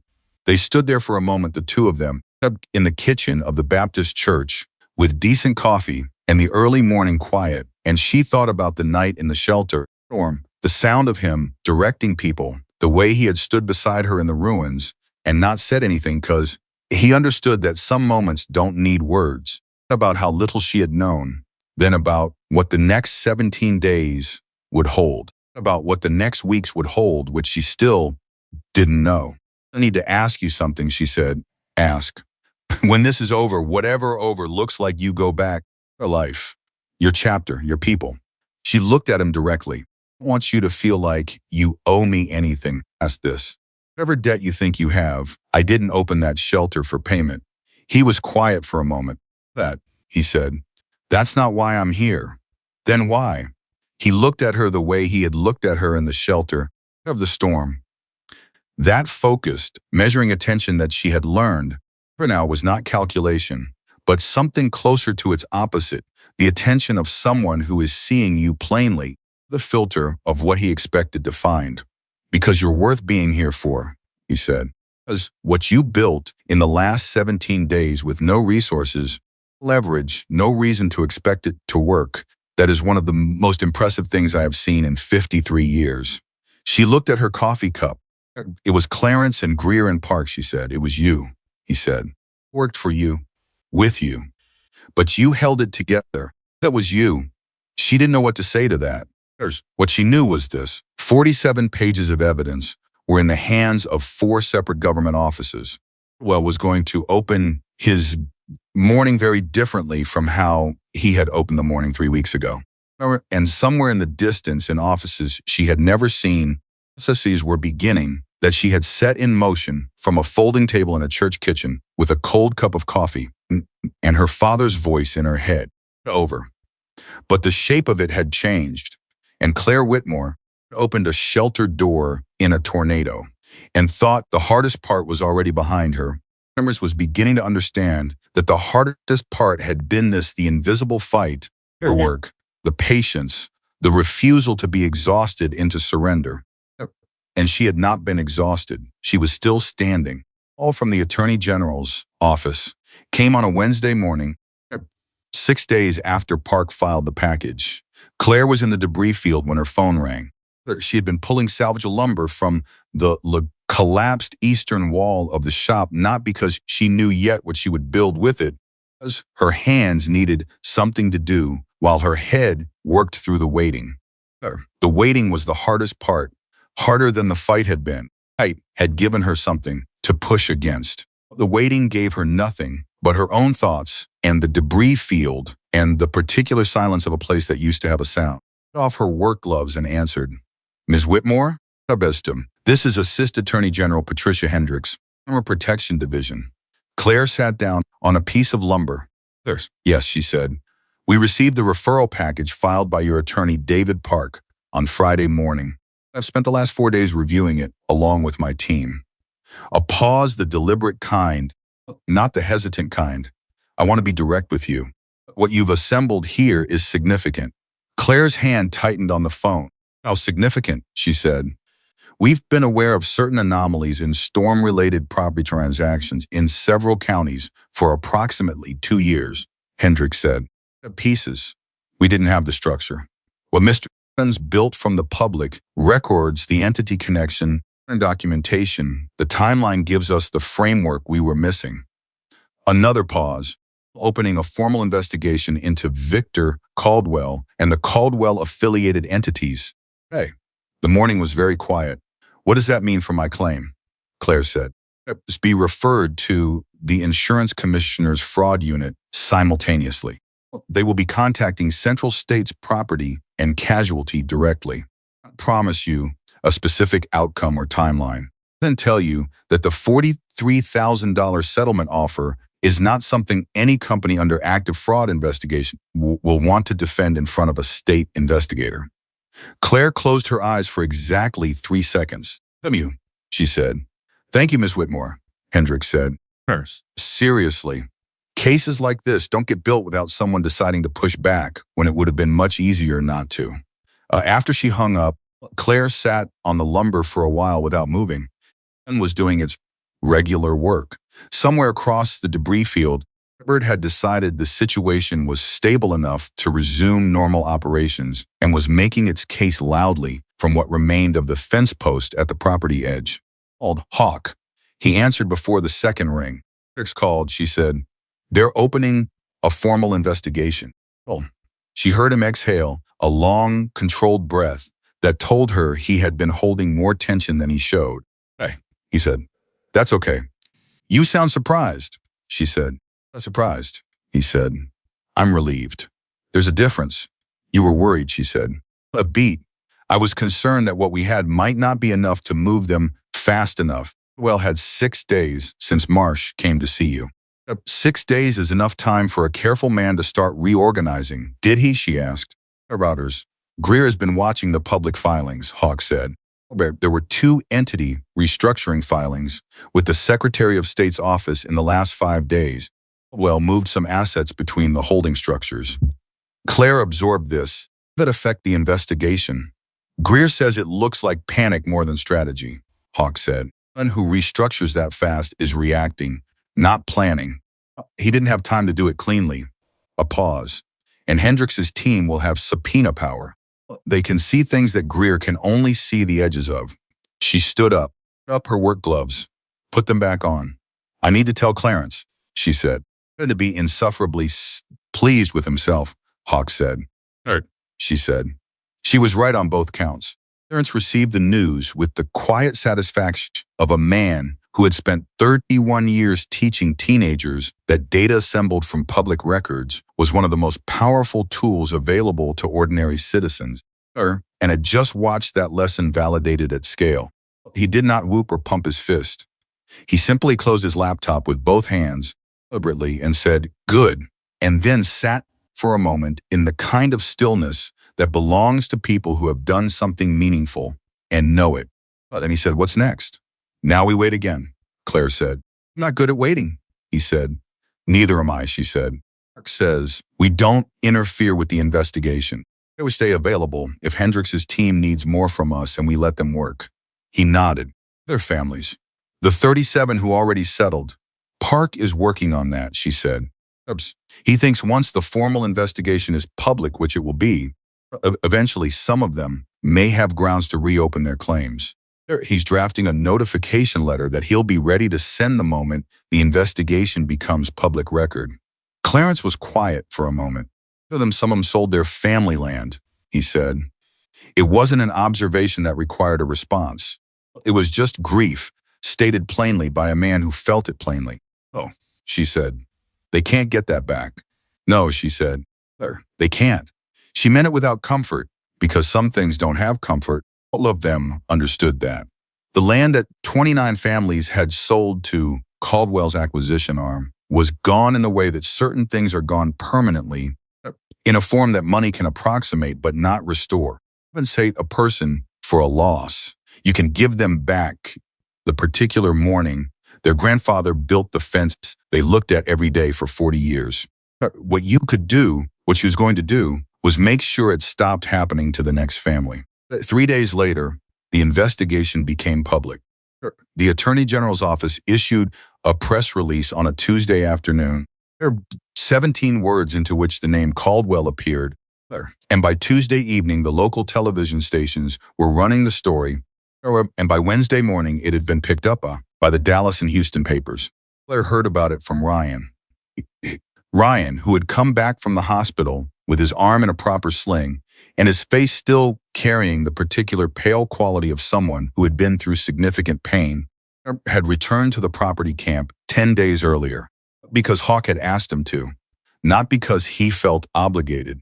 As he said to Claire, with the blunt directness of a young man who had not yet learned to wrap them in social packaging, I don't have anywhere I need to be, and you need an extra pair of hands that can do things, and my right hand is fine.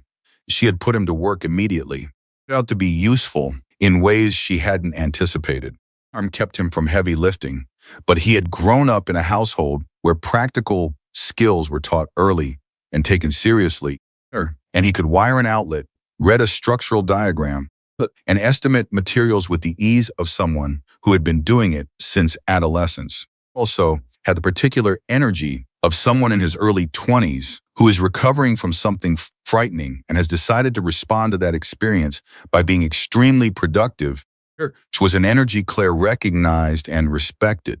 Incredibly kissed. He burst through the door of the church office on Wednesday morning, holding his phone with his good hand, out of breath. It's on the news, he said. All of it. The investigation, the Caldwell entities, and a fraud. They named the number of affected properties. How many did they say? Claire said. 63, he said. They said 63, the exact number from Clarence's public records work. Something sharp and specific move through her at that. Her, she said. No, he said.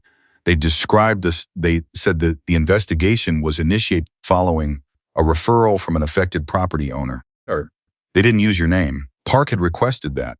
She had agreed with the logic. Her name in the press at this stage complicated things unnecessarily.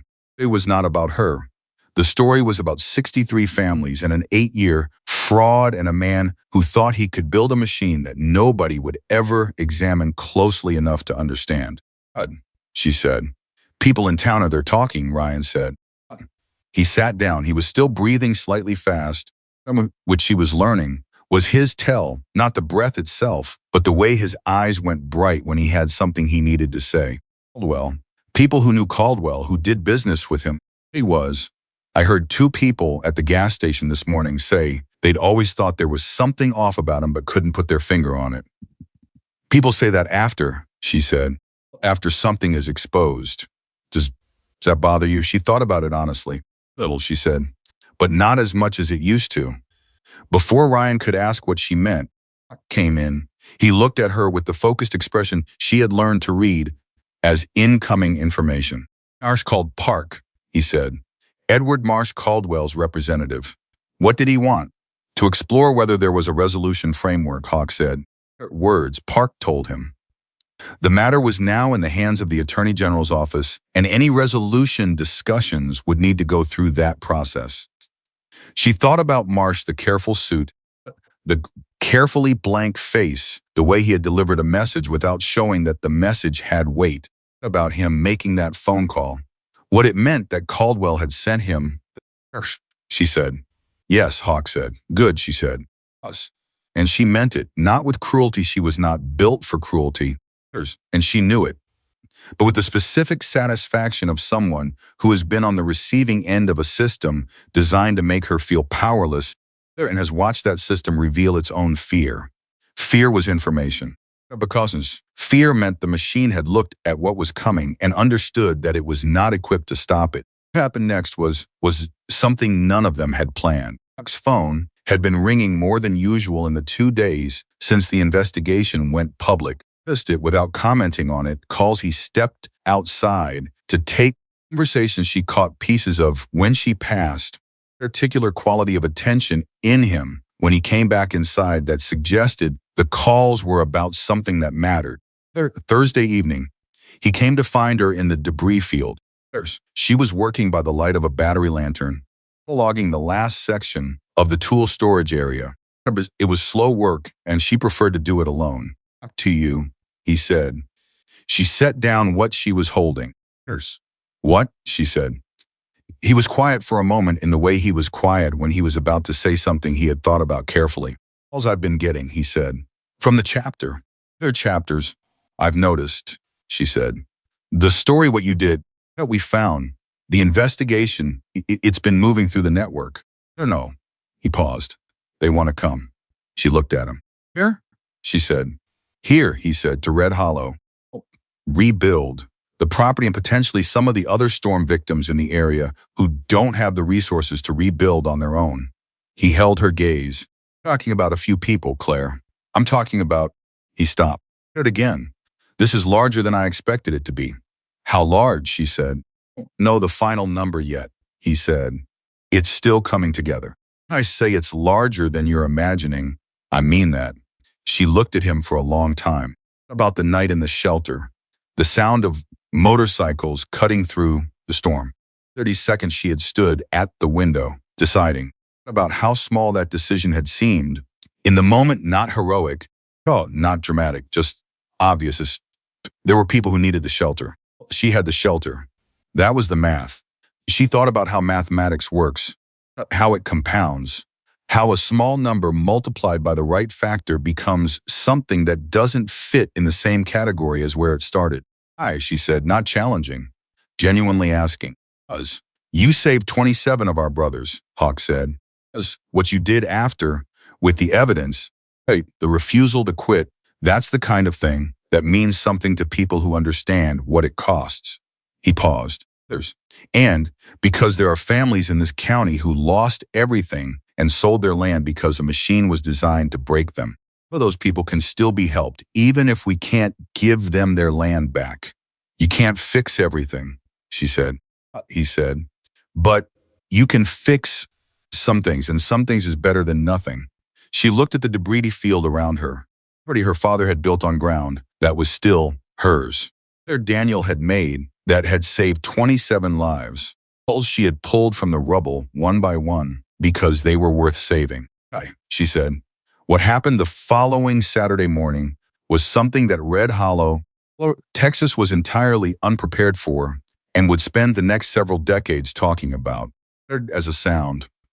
The town had been through a lot of sounds in the last 3 weeks: emergency sirens, construction equipment, the particular diesel groan of debris clearing machinery working its way through the worst hit areas. Residents of Red Hollow had adapted to a new ambient noise landscape the way people adapt to circumstances, incorporating it by no longer fully hearing it. This was a different sound. It started at the eastern edge of town, direction of the county highway, and it built the way a storm builds gradually and then all at once. They heard it from the church parking lot, where she was standing with Hawk, Clarence, Ryan, and Marcus, who had driven back from Lubbock the night before because Hawk had called him and said, "I'll be here for this." She heard it, and she turned toward the highway. "Many," she said. "Current estimate," Hawk said, "between 2,000 and 2,500. She turned to look at him. "Starters," he said. "From 14 states." She turned back to the highway. They came in formation, not military formation, not the rigidly organized procession of a parade. The organic roiling formation of a large group of people who have been riding together long enough to move like water, filling the available space with the kind of intelligence that only comes from practice. The sound hit first, the way thunder precedes the lightning's visible consequences. And then they were visible, an unbroken line of motorcycles stretching back as far as she could see them. Both lanes of the county highway, the morning sun catching chrome and leather, and the thousands of individual movements that together made up the single enormous movement of their arrival. Hello came out to see. People who had been inside their damaged homes, their temporary shelters, their churches and emergency centers, they came outside.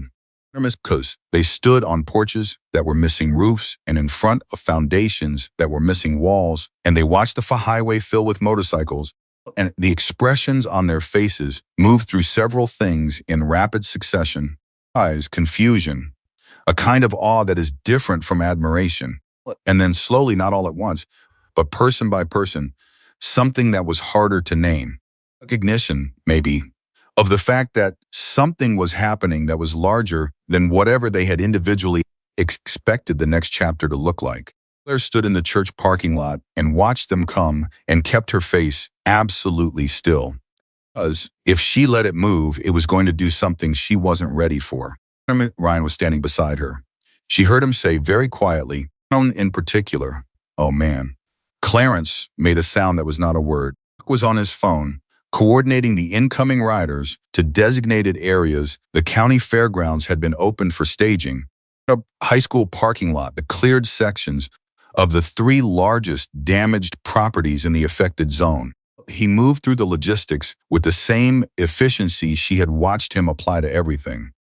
And she thought, not for the first time, about what it meant to lead not the position of it, the authority of it, but the actual daily practice of being responsible for the people who look to you. About how he had stood in the shelter that night and refused to come inside until every single one of his brothers was underground. About how that was not a decision made in the moment. It was a decision made before the moment, made so thoroughly that by the time the moment arrived, it wasn't a decision at all. It was just who he was. The logistics of what followed were enormous. 341 riders, the final count had arrived from 14 states. Tools. They brought materials, lumber, roofing supplies, insulation, electrical wire, components, organized and cataloged and loaded in trucks that came with the convoy. Food, enough to feed an operation for 2 weeks. Specialists, licensed contractors, electricians, structural engineers, people with specific skills who had taken time off from their regular lives to come to a small town in Texas where a woman named Claire Whitmore had opened a shelter door. They brought 3 lawyers from different states, all of whom spent the first 2 days going door to door in the areas hardest hit by the tornado. They were sitting with families who had received inadequate settlement offers, reviewing their documents, explaining their options. A financial advisor who sat with a woman named Dorothy Reyes, 71 years old, who had lived in the same house for 43 years and had received a settlement offer for $11,000 for its complete destruction and helped her understand what she was actually owed and how to fight for it. A retired contractor named Bill Sawyer, Colorado, who walked the debris field with Claire for 3 hours on the first morning, measuring and noting and asking questions, and then sat down and drew up a rebuild plan for the shop. That was better than what had been there before, more efficient, more structurally sound, with the same footprint, but a design that her father, she thought, would have approved of immediately. Sawyer handed her the drawings on a Tuesday morning, 3 days into the operation. She sat with them for a long time. "I can't afford this yet," she said. The investigation was ongoing. The insurance claim was in the fraud review process. She had been careful with money her whole life and had savings but not rebuild a shop money. Yet, nobody's asking you to afford it, Sawyer said.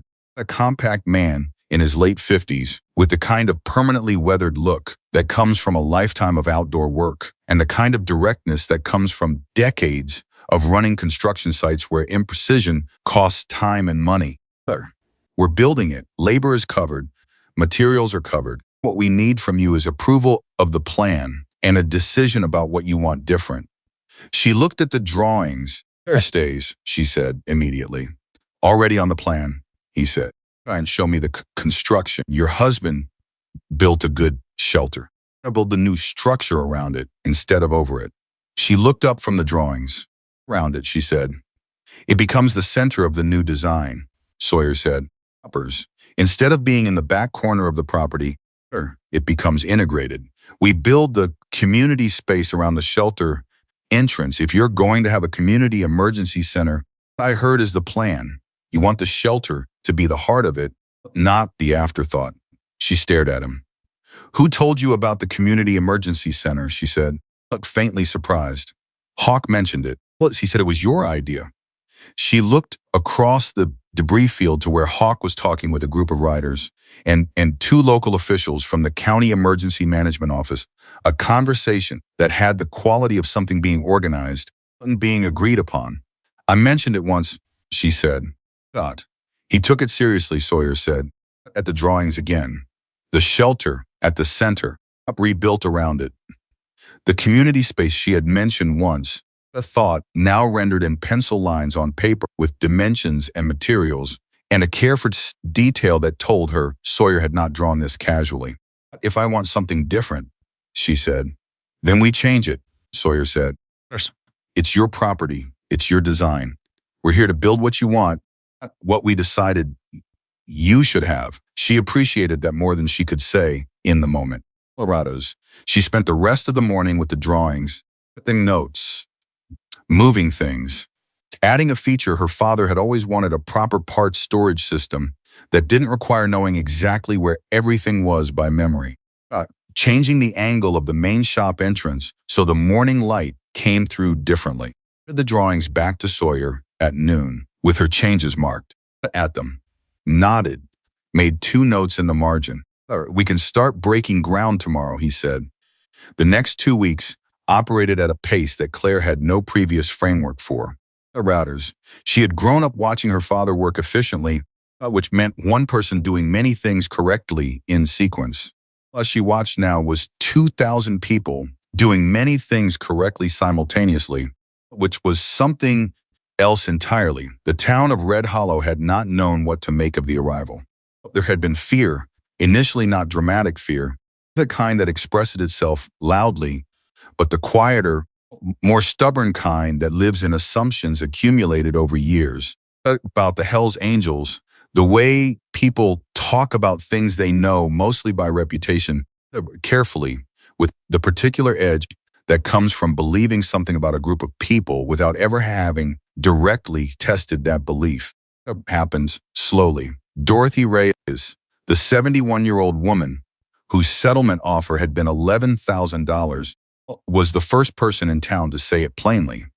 She said it to the local paper, which ran a story. In the 3rd week of the rebuild operation, I have had neighbors I've known for 30 years who didn't sit with me the way those men sat with me.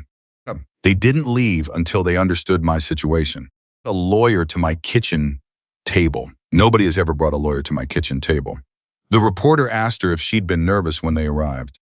Dorothy Reyes had looked at the reporter with the specific expression of a 71-year-old woman who has outlasted several categories of foolishness. I was nervous when I got that $11,000 offer for my house, she said. These men made me feel less nervous. That quote circulated. It circulated in the way that the right words in the right moment circulate person to person, conversation to conversation, carrying something that the speaker might not have known they were carrying when they said it. And at the hardware store, who had watched the convoy arrive, with his arms folded and his jaw tight, started talking to a rider named Pete, who was buying lumber with the easy manner of a man who spent a lot of time in hardware stores.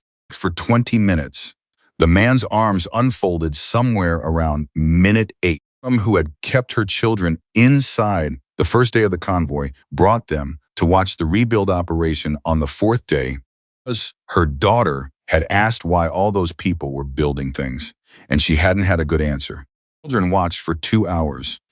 A rider named Jimmy was 44 years old and had 6 children of his own, noticed them watching and walked over and showed the daughter how to read a level. She was 7. She held the level very seriously and looked at the bubble and said it was perfect. And Jimmy said she had good eyes, and Jimmy was stood behind them with an expression that was working very hard to maintain its reservation and not quite managing it. Claire watched all of this, She watched it while she worked, and she worked alongside the builders from the first day because this was her property and her father's tools, and she was not going to stand aside while other people did the physical work of building it back. Or put her on framing, which suited her. She knew lumber. She knew how walls went together. She and Ryan worked the same section most days, duct tape on the corners. And she learned things about him in the way you learn things about people when you're working beside them, that he was patient with complicated tasks. He asked good questions, that he had the particular quality of a person who does not talk much while he is learning, but pays exceptional attention. On the 10th day of the rebuild, while they were framing the north wall of the new shop, Aaron said, without looking up from the board he was measuring, "Can I ask you something?" "Go ahead," she said. "When you ran out to the highway that night, coming, were you scared?" She thought about it, really thought about it, the way the question deserved. "Others," she said, "but you still went." "Yes." He measured the board, made his mark, set the pencil behind his ear. "I've been thinking about that," he said. "What it means when someone does something they're scared of because it's the right thing. The brave thing, not like, for the story of it. It's because it's right." She looked at him. "I want to be that kind of person," he said. Simply, without drama, the way young people sometimes say the most important things, as if the statement doesn't require ceremony because it's just true. "I don't know if I'm that kind of person yet, but I want to be." She was quiet for a moment. "Came back," she said. "Nobody asked you to. You came back with one good arm, and you've been here every day." He shrugged. "It's easy. I wanted to be here. That's what it is," she said. Being the kind of person you want to be isn't usually a dramatic moment. It's just doing the thing, repeatedly, until it's who you are. He thought about this. "What your father taught you?" He said. "My father," she said. "Husband." She paused. "And about 20 years of working in a shop where the engine either runs or it doesn't, and the only way to know which is to put your hands on it." He laughed, a real laugh, unguarded, the laugh of a 22-year-old who has been through something frightening and come out the other side and is rediscovering what regular moments feel like. She smiled. The north wall went up that afternoon. 17 days after the convoy arrived, David Park called. She was eating lunch, actually eating, sitting down, the first real meal she had taken, without working through it since the tornado, when her phone rang. "Hendricks called me this morning," Park said. His voice had a quality she had not heard from him before, like tightly wound. "And," she said, "the investigation has produced a criminal referral," Park said. "Well, and 2 associates were indicted this morning by the county grand jury on multiple counts including insurance fraud, wire fraud, and conspiracy." A pause. "He was arrested at his office in Austin at 9 o'clock this morning." Claire set her fork down. "Civil cases are going to follow," Park continued. "The insurance commissioner has opened proceedings against Central States for their role. There are going to be claims from the other families. From the state, it's going to be long and complicated, and it's going to take time. A criminal piece that's done. The indictment is public record as of 2 hours ago. She sat for a long time after she hung up. The camp around her continued at its working pace. Voices. The particular rhythm of a large group of people engaged in productive work has its own music, irregular, purposeful, entirely unlike the polished sound of anything that has been arranged for listening, therefore more real. Hawk came and sat across from her. He had heard. He always seemed to know. 9 o'clock this morning, she said. "Oh, but he thought we were a woman who lost a repair shop," she said. "A man in a suit to offer her a check. He made a mistake," Hawk said. "Oh," she said. She picked up her fork. She finished her lunch. There she went back to work. That evening, when the work had stopped for the day and the camp had settled into its evening rhythm, the meal, no conversations, the particular camaraderie that develops among people who have been working towards something together. Hawk found her sitting on the concrete slab of what would become the community center's front entrance. However, he sat beside her. The stars were out, the same stars that had been offensive the night of the tornado. It appeared too soon and too casually, as if nothing had happened. They were easier tonight. "What are you thinking?" he said. "Something about my father," she said. He would have had something to say about all of this. Always had something to say. She paused. I'm thinking he would have fed every single person on this property before he let them start working. He would have made a point of it. That's how he showed, that's how he was. Hawk was quiet. Daniel, she said, I keep thinking about the shelter. That shelter, and told me I'd never need it.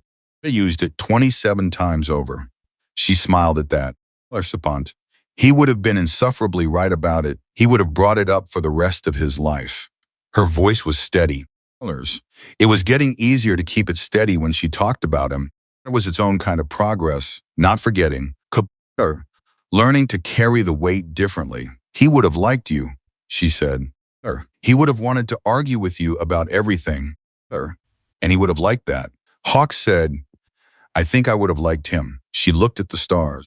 She said, yeah, this isn't over yet, she said. Whole cases, the other families, the insurance commissioner proceedings. Going to take time. I know, but it's going to work out, she said. A question, not wishful thinking.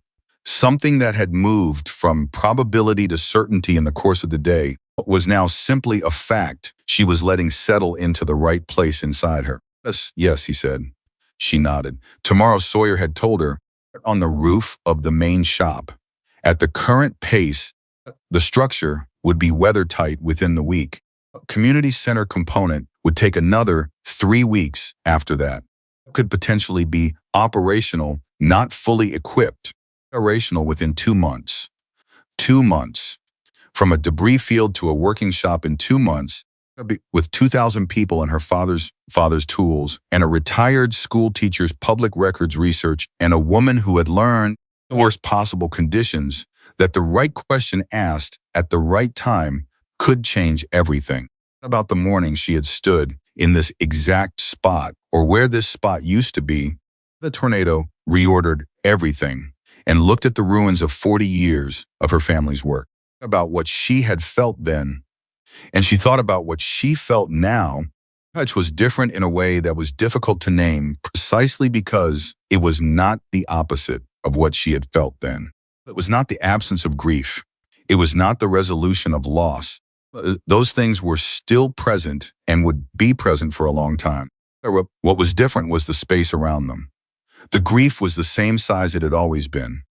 The space around it had gotten larger, large enough to hold 27 men who had needed a shelter, a retired teacher with a laptop, a corporate lawyer who had believed her, an ex-FBI agent who had been bored with retirement, a 22-year-old with one good arm who wanted to be a certain kind of person and was finding out one day at a time that he already was, large enough to hold 2,341 motorcycles on a county highway on a Saturday morning, hardware store man whose arms had unfolded somewhere around minute 8, and a 7-year-old girl holding a level and looking at the bubble and saying it was perfect, large enough even to hold whatever this was, sitting on a concrete slab under the stars with a man named Hawk, who had kept watch over her people on the worst night of their lives, and then kept watch over her when the invisible storm hit, and who had said once, that she was worth being here for. In the simple, direct way, he said things that he meant. She did not know yet what that was. She was going to find out. One thing at a time. The roof went on during a Thursday that started cold and ended warm, but the way Texas days do in the fall, when the season hasn't decided what it wants to be yet. There was on the ground when the last section went up. Sawyer had been firm about that, telling her with the no-argument practicality of a man who had managed construction sites for 30 years that a property owner on a roof was a liability he wasn't prepared to carry. Argued, he had not moved. She had eventually respected that he was right and stayed on the ground, which was its own kind of discipline. When the final piece locked into place, someone on the crew let out a sound, not a cheer exactly, but the involuntary vocal response of a group of people who have been working toward a specific moment and have just arrived at it. It spread through the people on the ground too. Ryan eyed her, put one hand on her shoulder, his good hand, briefly just a touch, and she nodded and kept her face controlled, which was getting harder. Sawyer climbed down and stood in front of her with sawdust in his hair and the expression of a man reviewing his work against his internal standard. "They're tight," he said. "It looks solid," she said. "Solid," he said. "Not defensively, just accurately." Husband knew how to pick a foundation. We built on what he left. That's the best kind of building, when the work before you was done right. She looked up at the roof. "Thank you, Bill," she said. He waved it off the way her father used to wave off thanks for things he considered obvious. "Thank me. Put a good business in it," she intended to. 2 weeks later, the insurance commissioner's office sent a letter. Opened it at the kitchen table of the small temporary housing unit the county had set up for displaced residents. She had moved out of the church shelter when the housing became available, partly because she needed the space to think, and partly because Pastor Ellison deserved his office back without 4 people using it as a war room every afternoon. She read the letter twice, the way she read everything important once, for content. For what the content actually meant. Central States Property and Casualty had reached a settlement with the commissioner's office. After that settlement, all pending claims connected to Caldwell-affiliated broker relationships were being reprocessed under independent adjustment. Claire's claim had been reassigned to a new adjuster, no Caldwell connection, verified by the commissioner's office, and the initial assessment had been completed. The new figure was $287,000, the full $300,000 of her policy limit, within the range of actual loss, calculated honestly by someone whose job was to calculate correctly rather than to create conditions for a sale.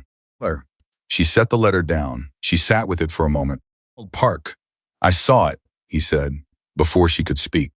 Copy simultaneously. "It's fair. It's not perfect, but it's fair, and given what we're working with, fair is the right outcome right now." "The other families?" she said. "Reprocessing covers all 63 policies," Park said. "The commissioner's office is handling that directly. Those claims were settled years ago, and the recalculation process is complicated. The framework is in place. It's going to happen." She thought about Dorothy Reyes, who had been offered $11,000 for a house she had lived in for 43 years. "Dorothy Reyes," she said. "Her case is one of the priority reprocessing files," Park said. "Clarence flagged it specifically in the supplemental documentation we submitted. She will hear something within the next 30 days. She felt something release in her chest. The cases were complicated, the timelines were long. Some of the losses were the kind that money could approximate but never actually repair. But something, the particular tightness that had been living behind her sternum since the morning Gerald Fitch called her with his careful, distance voice and his $43,000 insult. She said, "Yeah, thank you." She meant it with the full weight of what it covered: the 48 hours, or the referral package, the phone calls at 2 in the morning, the whole precision of every word in every document he had drafted. "Thank me," he said. "You built the case. I filed the paperwork," she smiled. Everyone kept saying that. "Don't thank me," as if the thing they had done was not worth the acknowledgement. That was one of the qualities she had come to understand most clearly about the people who had surrounded her in the last 2 months, that the ones who did the most were consistently the least interested in credit for it. "Hawk next." He answered immediately, as he always did. "His office settled," she said. 287. A beat. "That's fair." That's what Park said. "Park is right." A pause. "How do you feel?" She thought about the question honestly. Automatic answer, fine. Good, relieved. But the actual answer, something I was carrying for 2 months, just got lighter, she said. Not lighter. "That's what progress feels like," he said. "Are you?" she said. She had noticed, without commenting on it, that he had been spending more time away from Red Hollow in the last week. The main rebuild operation had wound down, the shop was up. The community center framework was complete. Sawyer's crew had transitioned to finishing work that the local contractors could take over, and some of the practical reasons for his constant presence had concluded themselves. She had noticed the shift and had been waiting to see what it meant. "Antonio," he said, "chapter business. I'll be back Friday." She filed the Friday. "Hi," she said. "Claire." A pause, the deliberate kind. There's something I want to talk to you about when I get back. Okay, she said again. She did not ask what. She had learned, with Hawk, that things said in their proper time landed differently than things extracted before they were ready. She had learned a lot about him in 2 months, that he was precise in the way that people are precise when imprecision has cost them something, like that he cared for people through action rather than declaration. He laughed rarely, but when he did, it was unguarded and completely real. She had learned the difference between his silences. And was not reluctance, it was preparation. She could wait until Friday, and a reopening of Whitmore's auto and repair happened on a Saturday morning in November, 67 days after the tornado. Claire had resisted the word reopening. At first it implied that what was here now was the same thing that had been here before, which it wasn't, and she had learned enough in 2 months to be precise about the difference. What was here now was both less and more than what had been before. Less because 40 years of accumulated presence had been replaced by 2 months of determined construction. Those were not the same thing. More because the building now at the center of the property was not just a shop. It was a shop and a community emergency center and a shelter that was now properly integrated into the structure Daniel had built, which was now the literal heart of the new design. Just as Sawyer had drawn it, Ryan had suggested the word refounding instead of reopening. Like that, she had used it. The Saturday of the refounding, woke up at 5 in the morning, which was her father's hour, the hour he had risen, every day of his working life. The town was awake to be ready when it was. She made coffee. She sat at the small table in her temporary housing unit and looked at the photographs she had carried in the waterproof box, the one she never looked at directly but couldn't leave behind. Looked at it directly. Daniel on their wedding day, squinting into the sun, the way he always squinted into the sun, laughing at something she had said that she could no longer remember. His hand around hers. Both of them young in the specific way of people who don't yet know what is coming, which is its own kind of beauty. She looked at it for a long time. I wish you could see the shelter. Oh, she said quietly. Graph. You were right. You were right to build it better than we thought we needed. She put the photograph in her shirt pocket to carry it today. The crowd that gathered for the refounding was not the convoy-sized crowd of the rebuild that had been an extraordinary moment outside the ordinary scale of things, and she understood that. This was the community it had grown from.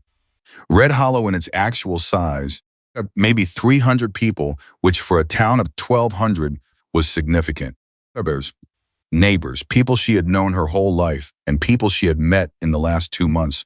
The emergency management director, who had worked alongside the rebuilt operation and had subsequently co-authored a proposal for a regional emergency preparedness initiative that used the Whitmore Community Center as its model. Dorothy Reyes was there, standing with her daughter and 2 grandchildren. She had received her reprocessed claim letter 3 days earlier. Claire had called to ask if she was coming to the refounding. Dorothy Reyes had said, "Child, you would have to physically prevent me." Clarence was there with his wife, a small-eyed woman named Patricia, who had driven from Amarillo and who, approximately 40 minutes of arriving, had identified everything in the community center's emergency supply inventory that was missing and organized a plan to address it. She and Clarence moved around each other with the ease of 41 years. Touching them made Claire feel something warm and specific that she did not try to categorize. Ryan was there in a dress shirt that he had clearly ironed himself, with mixed results, which she found deeply endearing. Marcus was there, in from Lubbock, standing with a group of riders who had made the drive for the occasion. Greer had come from Tulsa, which surprised her. He did not seem like a ceremony man. When she said as much to him, he looked at her with his gravel-voiced directness and said, "I spent 19 years in financial crimes. I don't usually get to see what happens after." To see what happens after. She understood that. Buck was standing at the edge of the crowd when she arrived. They had been back since Friday, as he said. They had talked the conversation he had prepared for, the one she had waited for, and that conversation was sitting inside her now, in the particular way that important things sit. Even Warm, not fully processed, but not needing to be. Ours. Not yet. He looked at her across the crowd, and she looked back at him, and something passed between them that didn't require words. Its own kind of new thing. The county sheriff spoke first briefly, practically, the way law enforcement people speak at public events when they are not entirely comfortable being at public events. He thanked the community for its resilience. He thanked the people who had assisted in the rebuild operation. He noted carefully and deliberately that the investigation into fraudulent insurance practices had resulted in charges that were proceeding through the court system. The families affected by those practices were receiving support. He said this looking directly at Claire, and she nodded once, and he nodded back. Then Pastor Ellison said a few words, and they were the right words, not long, not theatrical, rooted in the specific truth of what had happened in his community over the last 2 months. He talked about the shelter, not the building itself, the idea of it, the idea that a person could open a door for strangers in the middle of a storm and set something in motion that changed the shape of everything that followed. Huck stepped forward. He had not been scheduled to speak. She had not asked him to. He simply moved to the front of the gathering with the quiet authority that belonged to him, without being directed, oriented toward him the way people orient towards someone who has earned attention. But he looked at the building. Then he looked at the crowd. Then he looked at Claire. Most people in Red Hollow, he said, 27 bikers on the night of the worst storm in 40 years, and saw a problem. He said it plainly, not with bitterness, not with the performance of not bitterness, just as a fact. Claire Whitmore saw 27 people who needed help, he said. That distinction between what a person looks like and who a person is the whole story. Everything that happened after came from that distinction. The crowd was very quiet. She didn't know us, he continued. She had no reason to trust us. She had every reason, by the common logic of reputation and assumption, to close her door and go underground alone. And she didn't. He paused. That's not a small thing. In my experience, that's one of the rarest things. There is a person who acts on what they actually believe instead of what they're afraid of. He stopped at Claire for a moment, just long enough to say words, everything the words had been circling. Then he said to the crowd, she saved 27 lives. Then she saved 63 families, and she built something here. He gestured at the building behind him, at the shelter entrance visible at its center, that is going to save people we don't know yet. He stepped back. The pause that followed was the kind that starts from genuine feeling rather than social obligation, which sounds different. It has a different quality. It doesn't build the way performed applause builds. Arrives all at once from a crowd of people who are clapping because they mean it. Claire stood and let it happen. She had spent 2 months not letting herself fully feel most of what was happening. Feeling things fully while also doing the things that needed doing was a luxury she had not been able to afford. She had kept herself running on her father's discipline, Hawk's steadiness, on the momentum of the work itself, on the stubborn arithmetic of one thing at a time. Let herself feel this. It moved through her the way the good things move, not cleanly, complicated undercurrent of everything that was also true. Grief that was still present, the loss that had not resolved and would not resolve. The fact that this building, however good it was not the building her father had built, and the people here, however dear they had become. Daniel, standing in the morning light with his hand around hers. Alongside all of that, and not less real for the company it kept, there's this. 300 people in a November morning, a building that stood where rubble had been, at the center of it, built by a man who had said, humor me, built better than anyone thought they'd need. She walked to the door of the shop. She had the key, an actual key, which felt ceremonial in her hand in a way that the previous key never had. The previous key had just been a key. She unlocked the door. She pushed it open. She stepped inside. The shop smelled like new lumber and fresh paint, and the particular clean scent of a space that was ready to be used. There's tools were on the wall, the ones she had recovered from the debris field, cleaned and reconditioned, and hung in the same order her father had always kept them. As some things do not require reinvention, the workbenches were solid. If Sawyer's crew had installed was better than the one that had been there before. Its inventory system her father had always wanted was built into the back wall, organized with a precision that would have made him stand there for several minutes just appreciating it. She stood in the center of the shop and turned around slowly. Herber appeared in the doorway behind her. He leaned against the frame with his arms folded. His arm had healed completely. Well, he had stopped holding it carefully weeks ago and watched her take it in. Her? He said.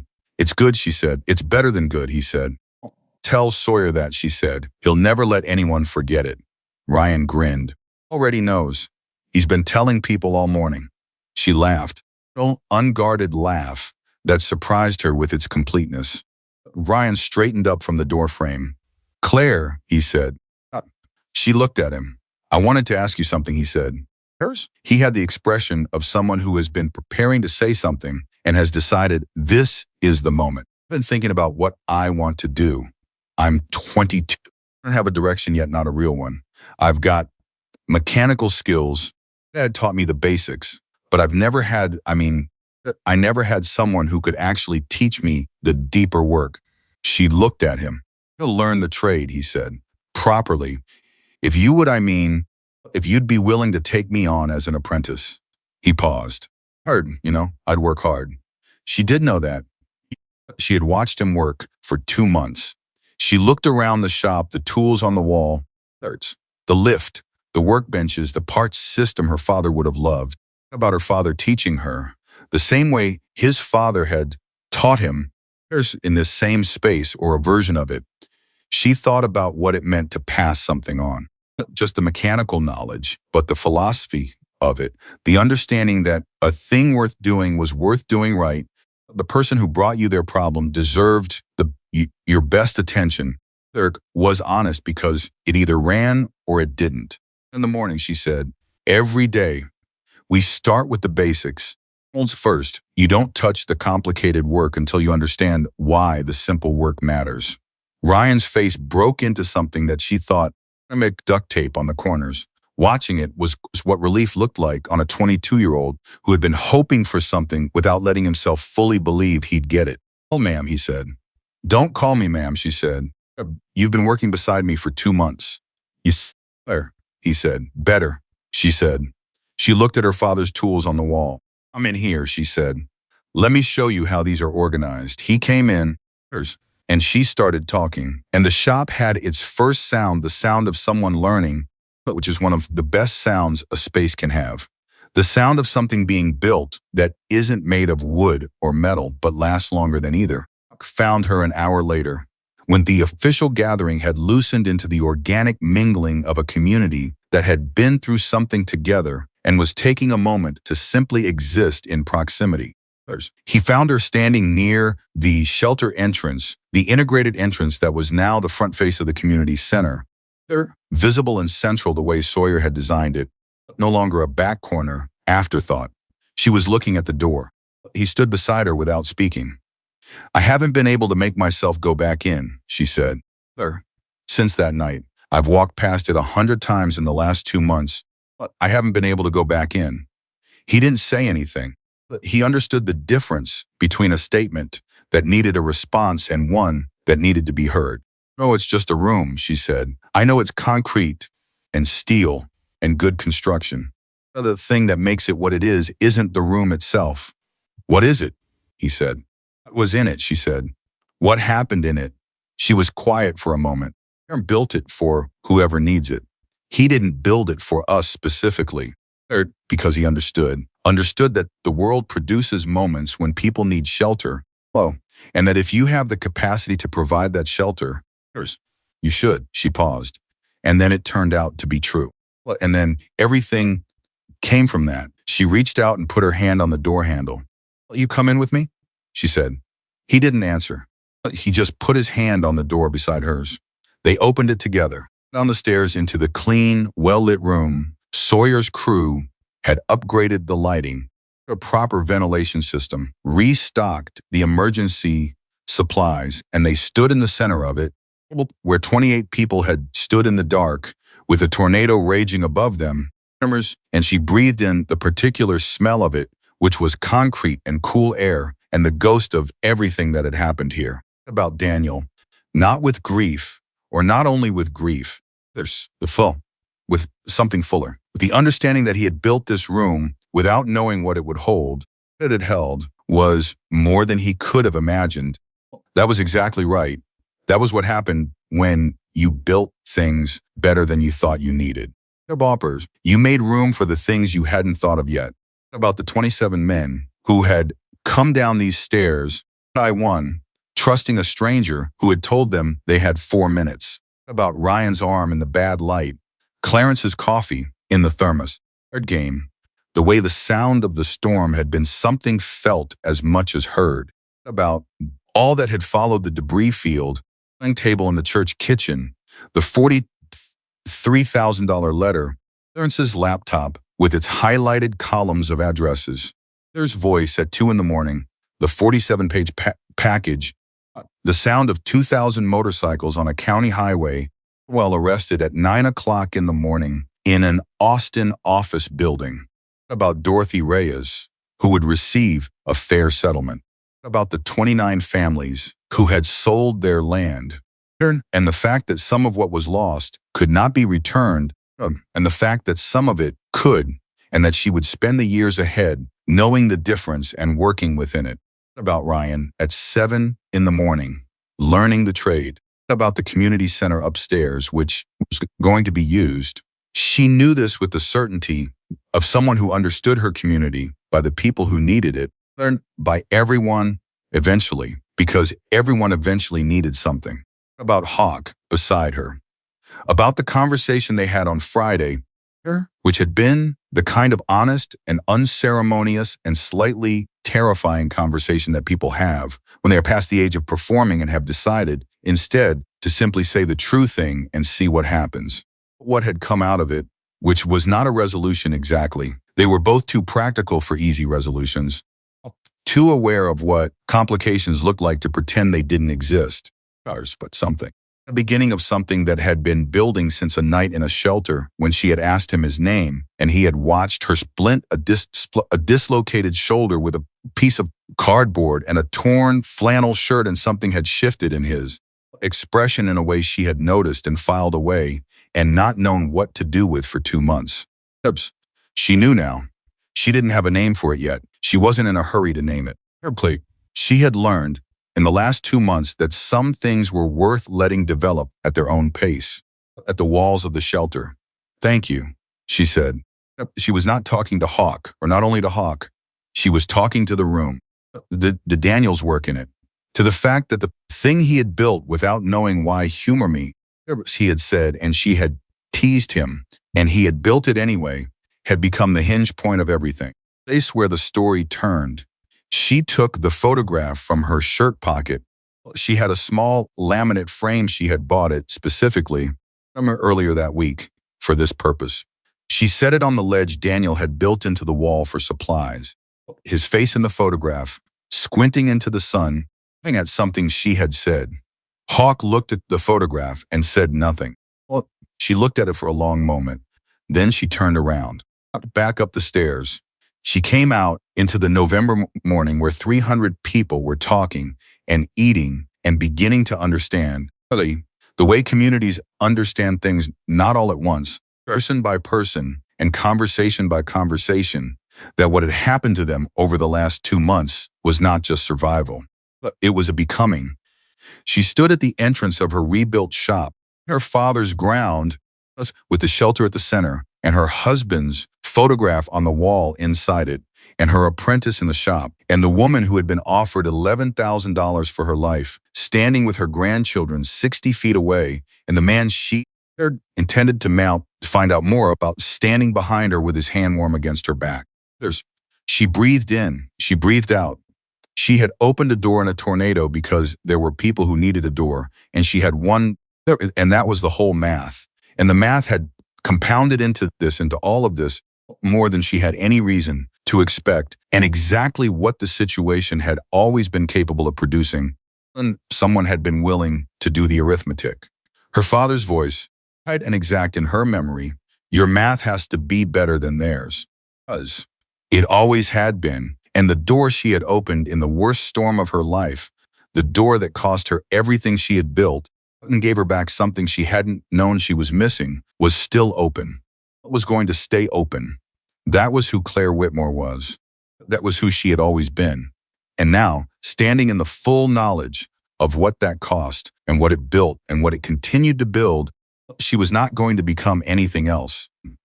The storm had taken what could be destroyed. What was left was permanent. And it was enough. It was more than enough. It was everything.